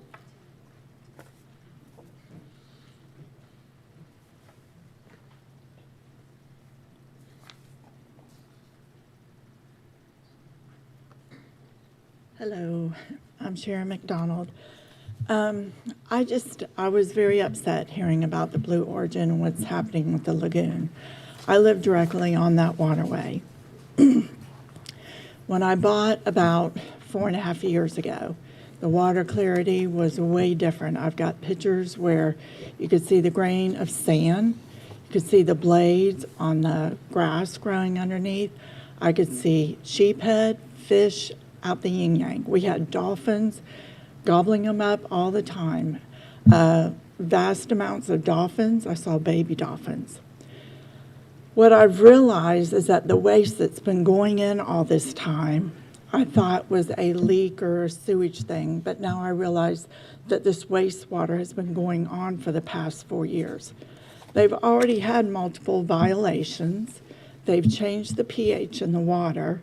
I can tell you now, every time I go out, you can't even see in the water. It is a brown, murky, green muck. There's no more grass. I have yet to have seen a fish in about a year. When it was plentiful, you could see that it was thriving, that changes were being made or good with the lagoon. Now it is just heartbreaking. It's heartbreaking to see the birds looking for fish to eat. We had ospreys that had babies, came every year, dived down, got all that they needed. Nothing now, nothing. I don't want my kids in the water. I don't want my dogs swimming in the water. When we have algae blooms, I don't even want to sit on my back porch.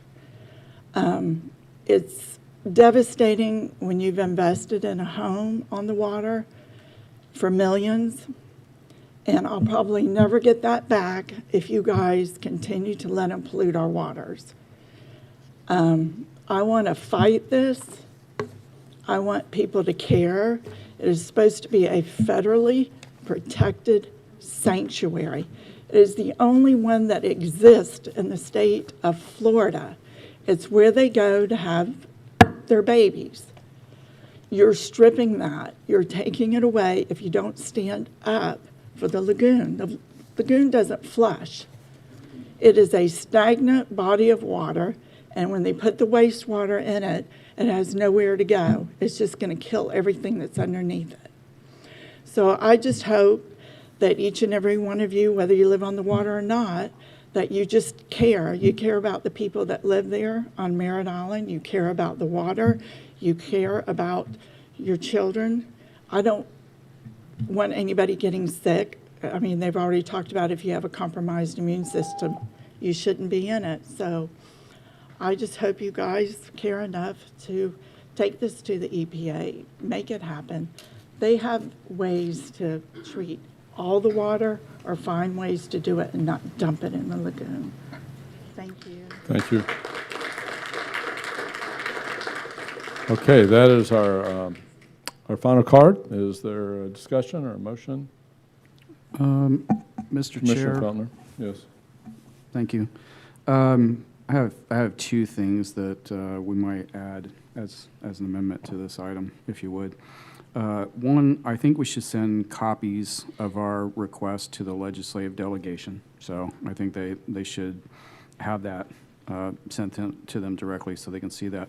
I also think if we're going to request them to do a public meeting, I think we should probably remove the barriers necessary for them to do that as much as possible. And to that end, I would suggest that we maybe even take it upon ourselves to contact Eastern Florida to see if the meeting could be hosted at something like the Simpkins Center in Cocoa. I think that's closest large venue to Merritt Island. So expecting them to say, okay, we're going to have a public meeting, and then for them to find the venue, I think that's just an extra step. So maybe if we do that on their behalf, it would go a long way to them considering it. Okay. Those would be my two suggestions. And that's on the Cocoa BCC campus? Yes, sir. Right. Okay, there's a motion. Is there a second? Second I have a by question. Commissioner Atkinson. A question by Commissioner Delaney. I guess I want to re-ask this question, just because we have all these people in the room. What exactly is our authority here? And with the Indian River Lagoon Act, does that give us any added authorities? Our authority right now with regard to the permit is to request a public meeting and submit comments within 30 days of the notice of publication. That's our authority. Even with the Indian River Lagoon Act? Yes.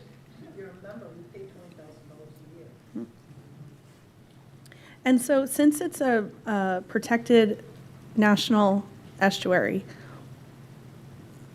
how have they been allowed to do this for so long? And are you telling me that we don't have any authority to do anything about it? I'm telling you that right now, our authority and what's before the board is to request a public meeting and submit comments within 30 days of the notice of publication, and we're on the clock, Right. and we have to do that. I understand what you're saying Anything right else now. is bigger Excuse me, picture that we excuse have me. to look at. And Excuse me. What I'm saying is, I understand what you're saying, but I'm asking in general. I'm sorry, this is personal. We have people in this room right now that are cancer survivors. That's me. Cancer survivors from the chemicals that are in our community. So this is personal. And I don't appreciate being spoken over.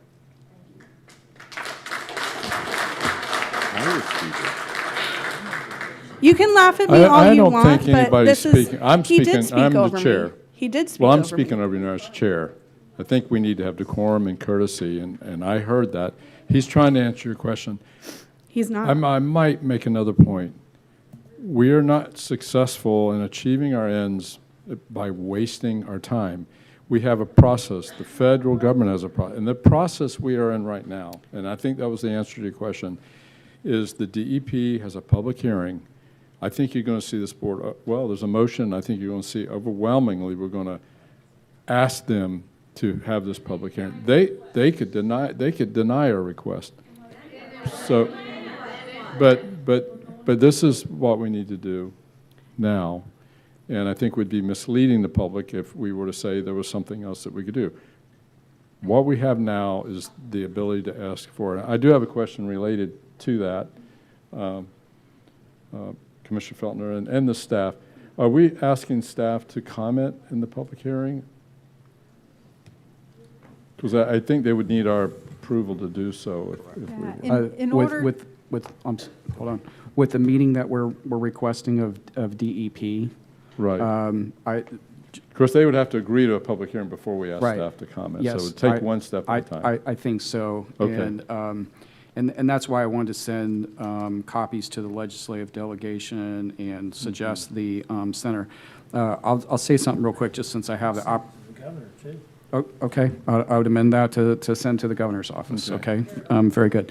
So, but I think since the time frame here that we have to do this by December 18th, I think it is, you still have legislative session ahead of you, okay? So take this step, And if they deny it, then potentially petition the legislature during session. I think that would be the pragmatic way to go forward with this issue. Well, session is after this. So session is January, February. So I think if, I know you didn't do card on this specifically, but I think if DEP says back to us, no, we're not going to do this, I think that's a lot easier also after sending our letter, right, to the delegation, to petition them to say, hey, look, this is where we are. This is what DEP's response is.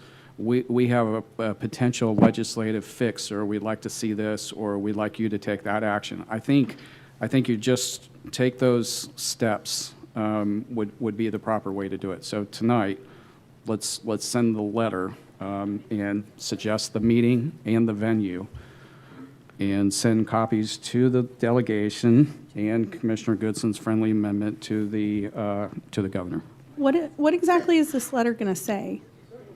It's requesting the public hearing. I think that's what we're looking for. Could I make a amendment or another motion after this motion that we send some kind of statement from this body, how we feel as a county commission? I'll tell you what I think we ought to do. Let's do the letter, okay, and send that off, and then it's my suggestion, in the next commission meeting, you could have on the agenda a similar letter, because I think we have one tonight that we're going to think about on board report, right, for to send a letter. Right, a letter.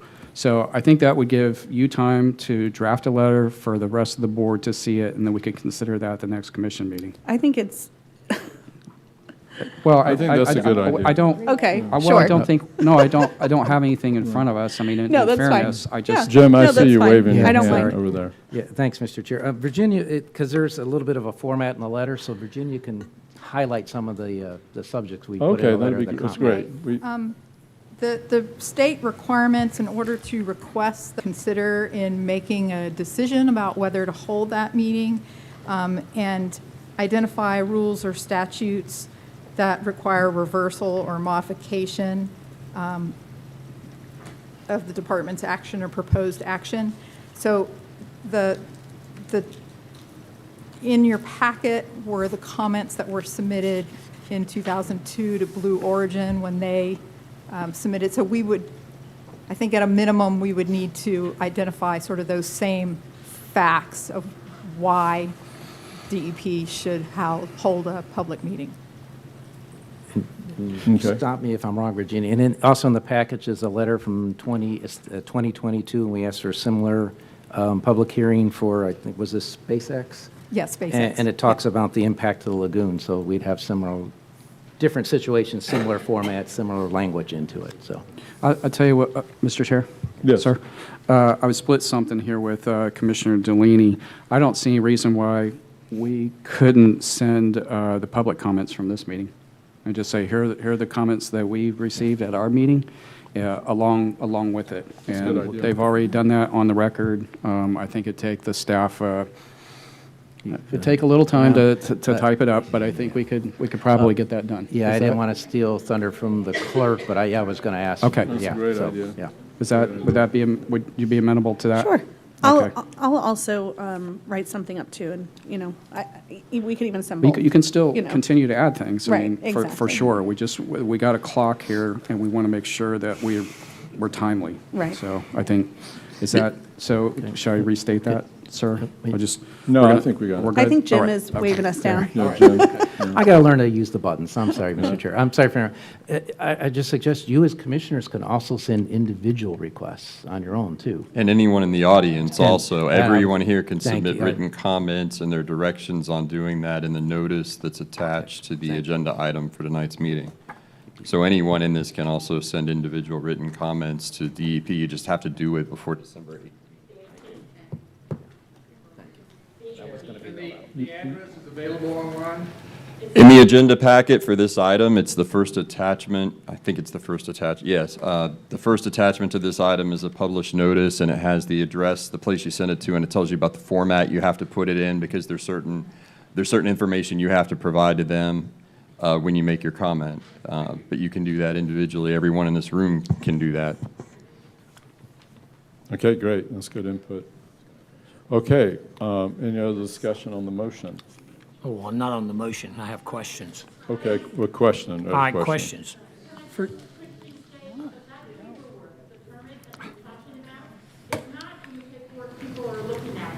It is online. It's on the county commission calendar. It is for the meeting today under J2. It's either the first, the second, or the third piece of paperwork. It has all the instructions anybody needs. I recommend sharing, but it's not out there. Can we make it more out there, more transparent? People are looking at their paperwork. Well, It's not there. but I appreciate you bringing up the website, because that is extremely transparent, and anyone can go to the website and see that. Okay, any other discussion? Is there any way that we could, is there any way that we could maybe put that information on a Facebook post?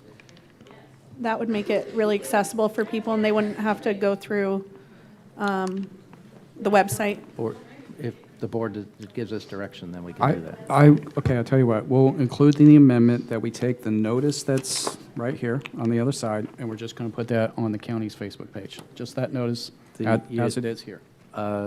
Yeah, I mean, we'll get with Don to figure out how Okay. to format it properly, yeah. All right, we'll If the board include desires, that yes. in my amendment? Or my Okay, motion? that's included in the motion. Okay. Yes. Commissioner, I think he...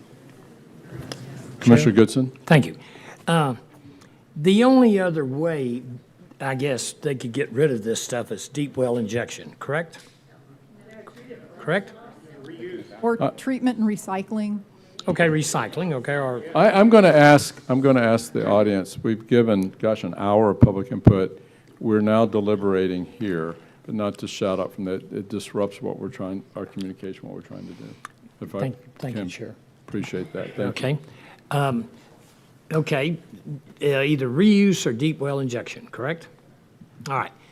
Probably deep well injection is too expensive. Is that their thoughts, or would that be their thoughts? Being the richest man in the world, that would be his thoughts, right? It's expensive. Okay. Well, Cocoa Beach does it, Port does it, you know?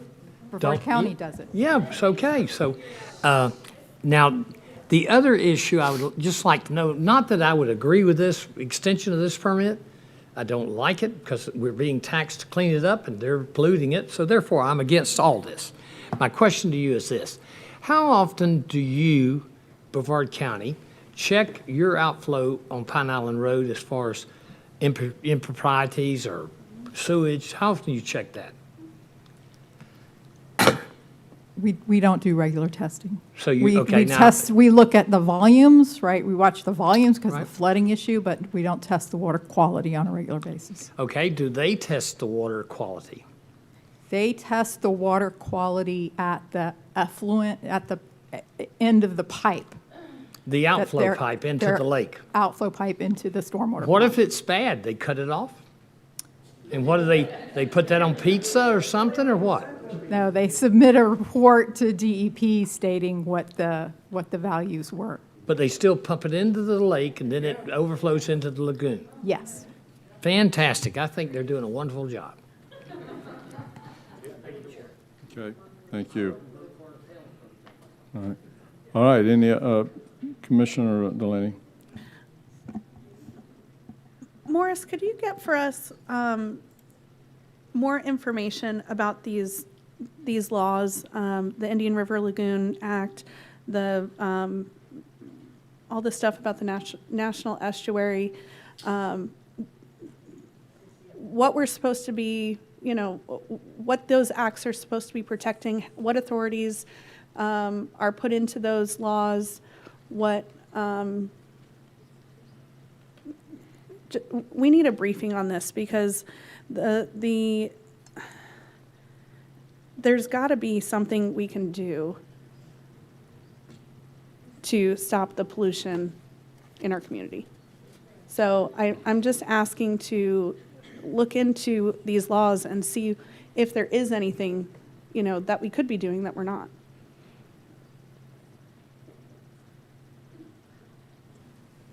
Sure. Thank you. Yeah, okay. Okay. We have a motion on the table, and we have a second by Commissioner Atkinson. Any debate? No debate. All in favor signify by saying yea. Yay. Yay. Opposed, nay. Passes unanimously. Thank you so much, and thank you for your coming out. Okay, we're going to go back to the public hearings. We bifurcate our public hearing. We have one at the beginning and one at the end, and those who waited. Our first is Jason Bauman. Is he still here? He's making his way up. Jason, let's give a little bit of time so we can hear you.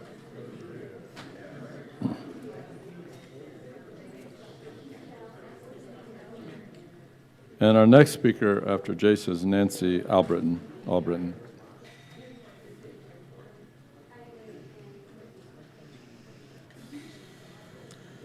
Okay. So I live on Bryn Mawr in the Westwood Villas there, and moved in 2 years ago, and it did flood back there. It flooded all the way up to my driveway. They came a couple weeks later and cleaned out the ravine behind my house, which runs behind Bryn Mawr, Barbara Street, and Darris Terrell. When they did that, it pushed all the dirt up into the backyards, so then therefore my yard would flood when it rains in the back. A year ago, when we had a hurricane come through, I don't remember which one it was, knocked down some of the trees back there, and now they're still in the ravine. The ravine has not been cleared out in the 2 years since. So there is a lot of debris in there that does need to be cleaned out, and that's continuously all the way through to wherever it goes. I don't know exactly. So this time when it rained in October,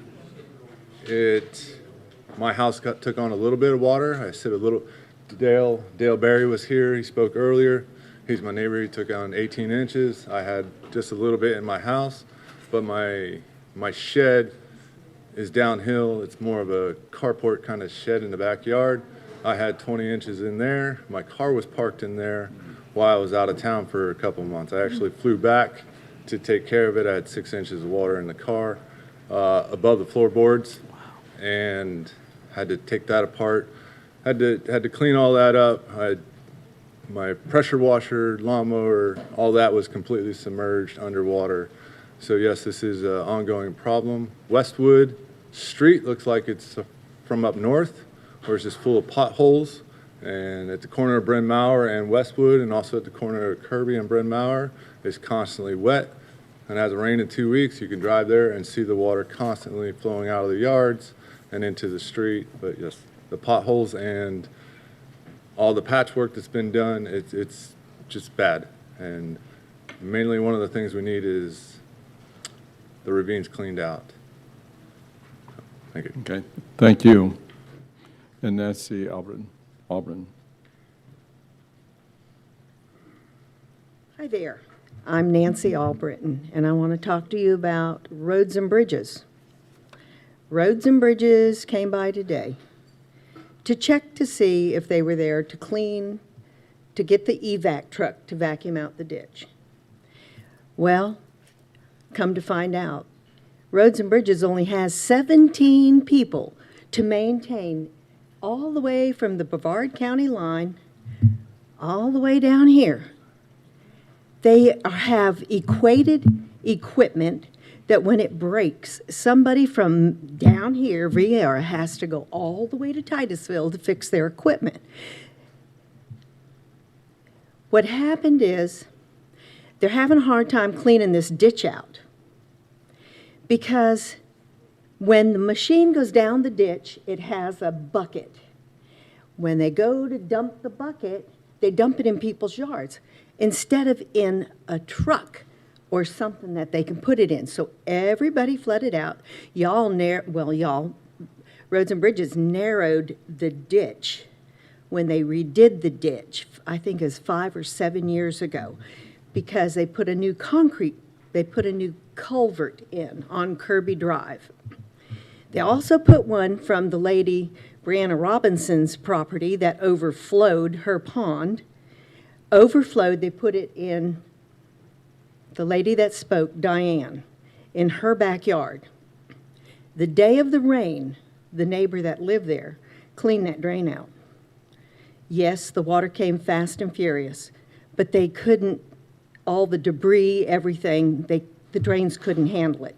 From the pond overflowing, not from the rain, from the ponds overflowing. I was very fortunate my house did not get it, but it come down my driveway just like a falls. Wanted to talk to you about that. One of our neighbors had to file bankruptcy because his house has been flooded twice. His newborn baby, his new wife, they had to leave. Their car was parked in the road, and the water came up from the houses so fast that it moved his car all the way to the culvert. It was terrible. 21 seconds. Oh, Winn-Dixie was a mess. The Winn-Dixie parking lot. I came in my husband's big four-wheel drive truck, and that's the only way I got in. He begged me not to come. I said, I know that area. I've been living there all my life. I've lived in this house 30 years. Twice I've seen this water. Please help us. Thank you. Amanda Holland?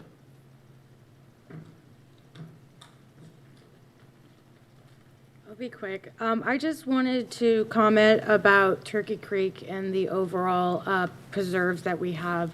They are disappearing on a massive scale for overall real estate development. A lot of those areas have been rezoned as commercial so that they can put in as many condos and apartments as they possibly can. I have now watched a good half, I think, of Turkey Creek near my home be completely demolished, and all of the gopher turtles and other animals that lived in that area, they didn't get an eviction notice. They're animals. They just got bulldozed. And as we know, gopher turtles are one of those endangered species that are vital for Florida, as it burrows and allows other animals a place for them not only to live in regular conditions, but also during fires and other things like that. So for us, losing those gopher turtles and those reserves is impacting our ecosystem on a massive scale. And I don't think we need any more of these, cookie cutter houses that are made out of wood that won't even deal with a hurricane. What we really need is to care about our animals and what we already have. That sanctuary has been there probably even longer than Palm Bay as it stands. And we use the shrub jays as a good way to go ahead and keep them in there. But now they're looking at getting rid of the area over there on Malabar. They already have it closed where you can't walk through it. And I would hate to see Turkey Creek as a whole completely disappear, as now we only have like maybe 3 small sections left, at least in my area. I'm sure it's a bit larger than what I'm thinking, but still, pretty much, I just want to say I would really like us to see some kind of development in actually protecting those key systems that we have in our preserves, like the overall gopher turtles, as there has been a lot of relocating of gopher turtles and or removal entirely that have just been met with fines.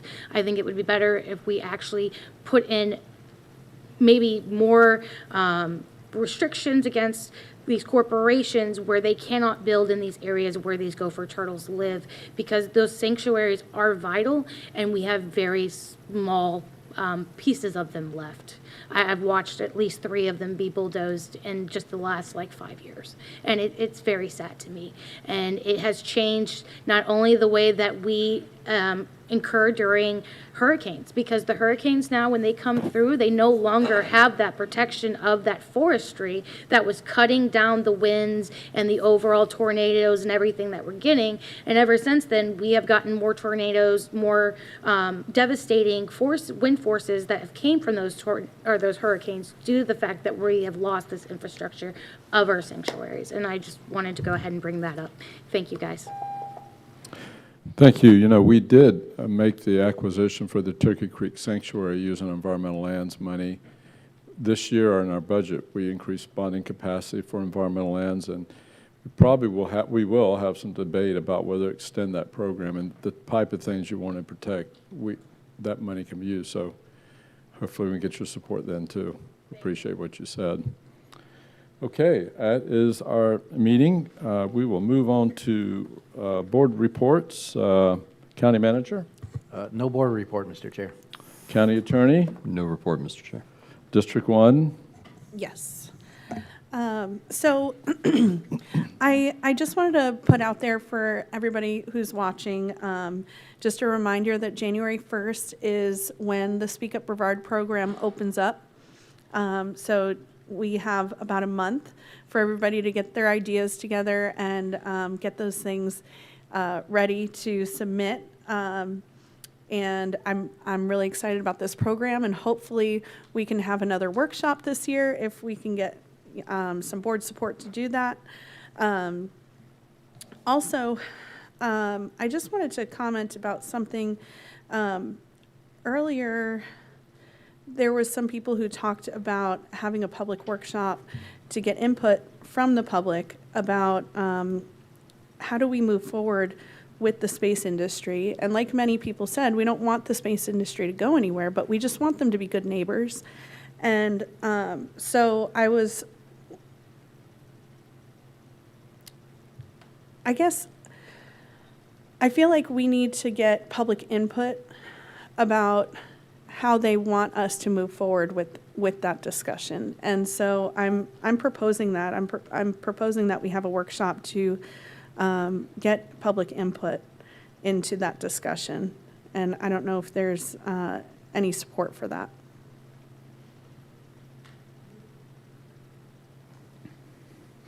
I think I'd like to see what the response is to our letter. I'm sorry, Mr. Chair. I'm sorry, sir. The letter from the board requesting the public meeting. So I'm not against you there.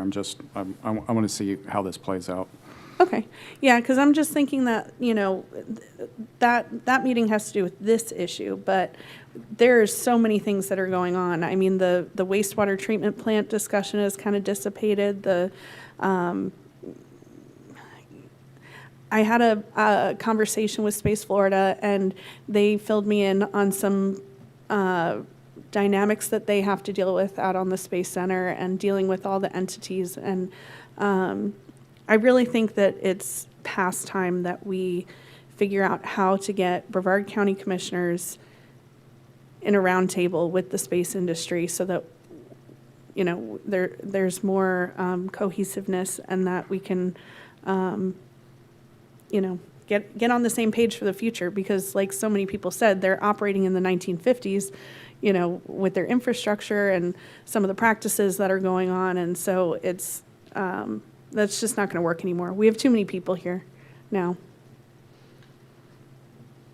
I think that's a good idea in the long run. We do need to open that dialogue. Probably ought to reach out to the Brevard EDC. We ought to reach out to Space Florida. But maybe we should wait. Tomorrow, actually, they're going to begin the hearings for the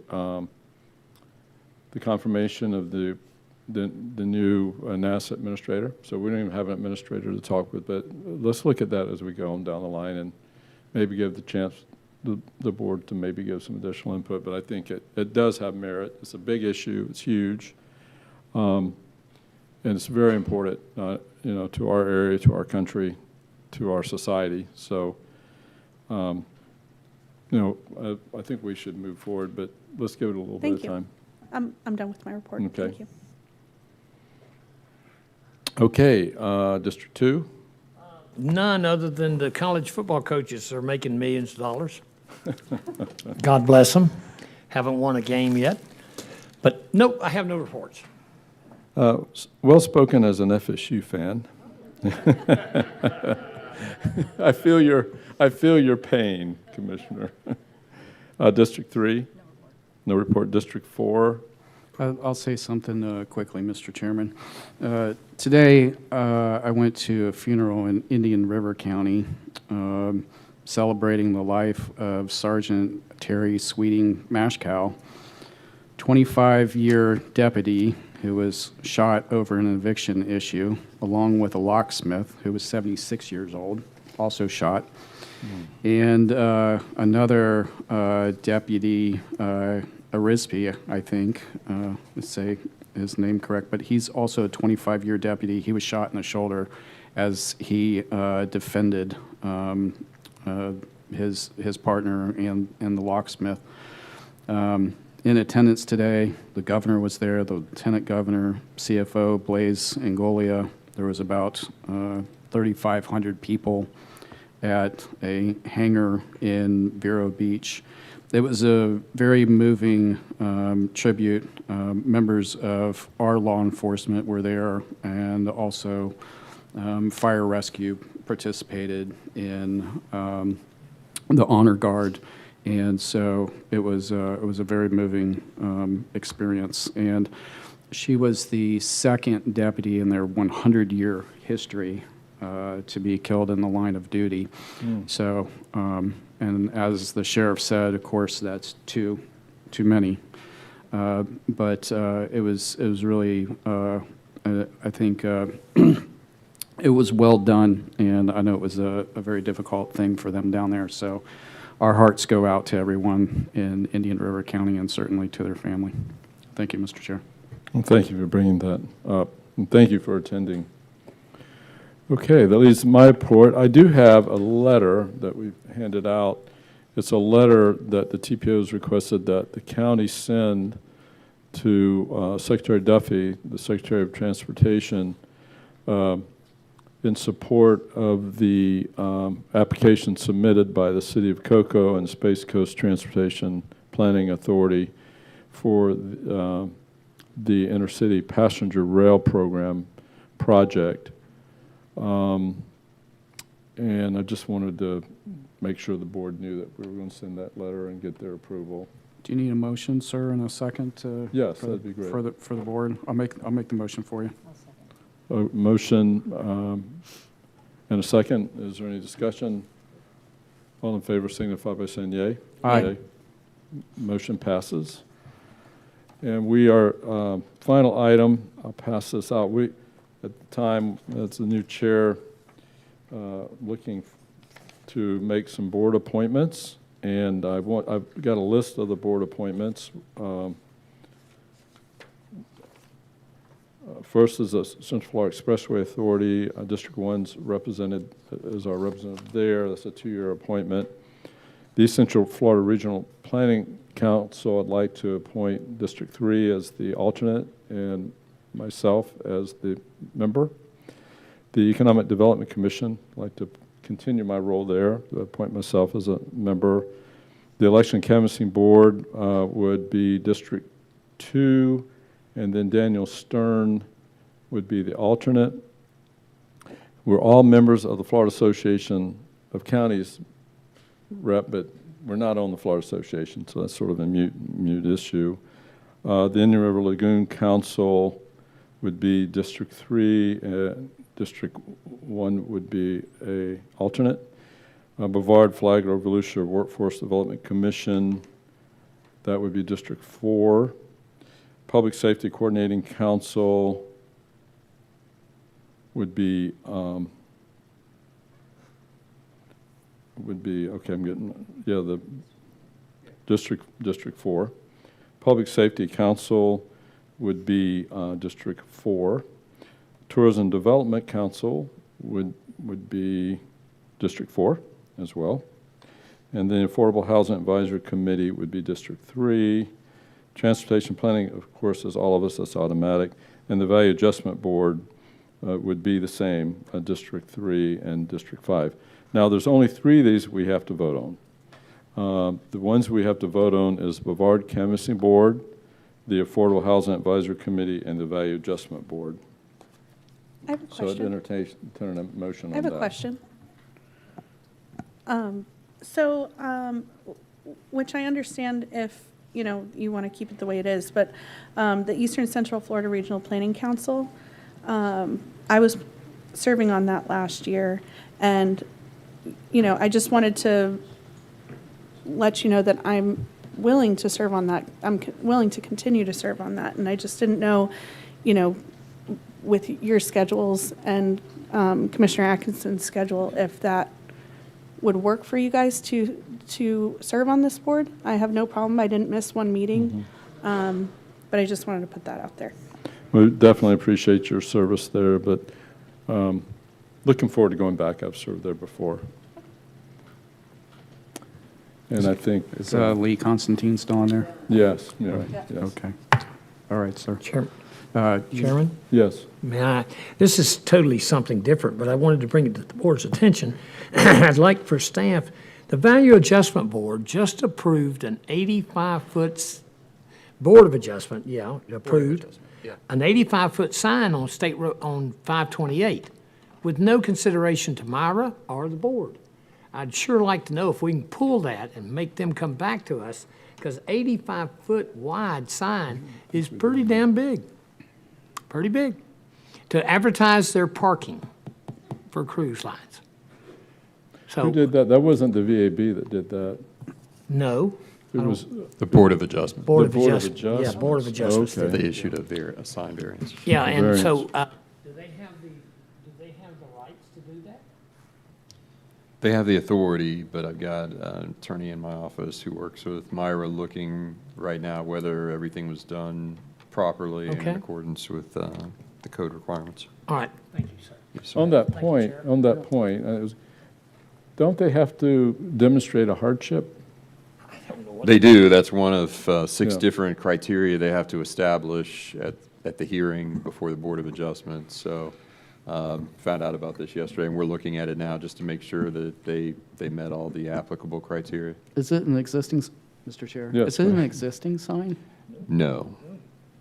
But there is an existing, I think it's a grandfathered, maybe non-conforming billboard at the site that right now has a Ron John's ad on it. But, so I think the variance request so that it would be visible in relation to that is my understanding. If you allow this to happen, you'll have every strip club each with a sign up, okay? Which I'll vote for that. No. Okay. Yes. Commissioner Atkinson. I'd like to make a motion to approve the board appointments. Is there a second? Second. Motion second. Any discussion?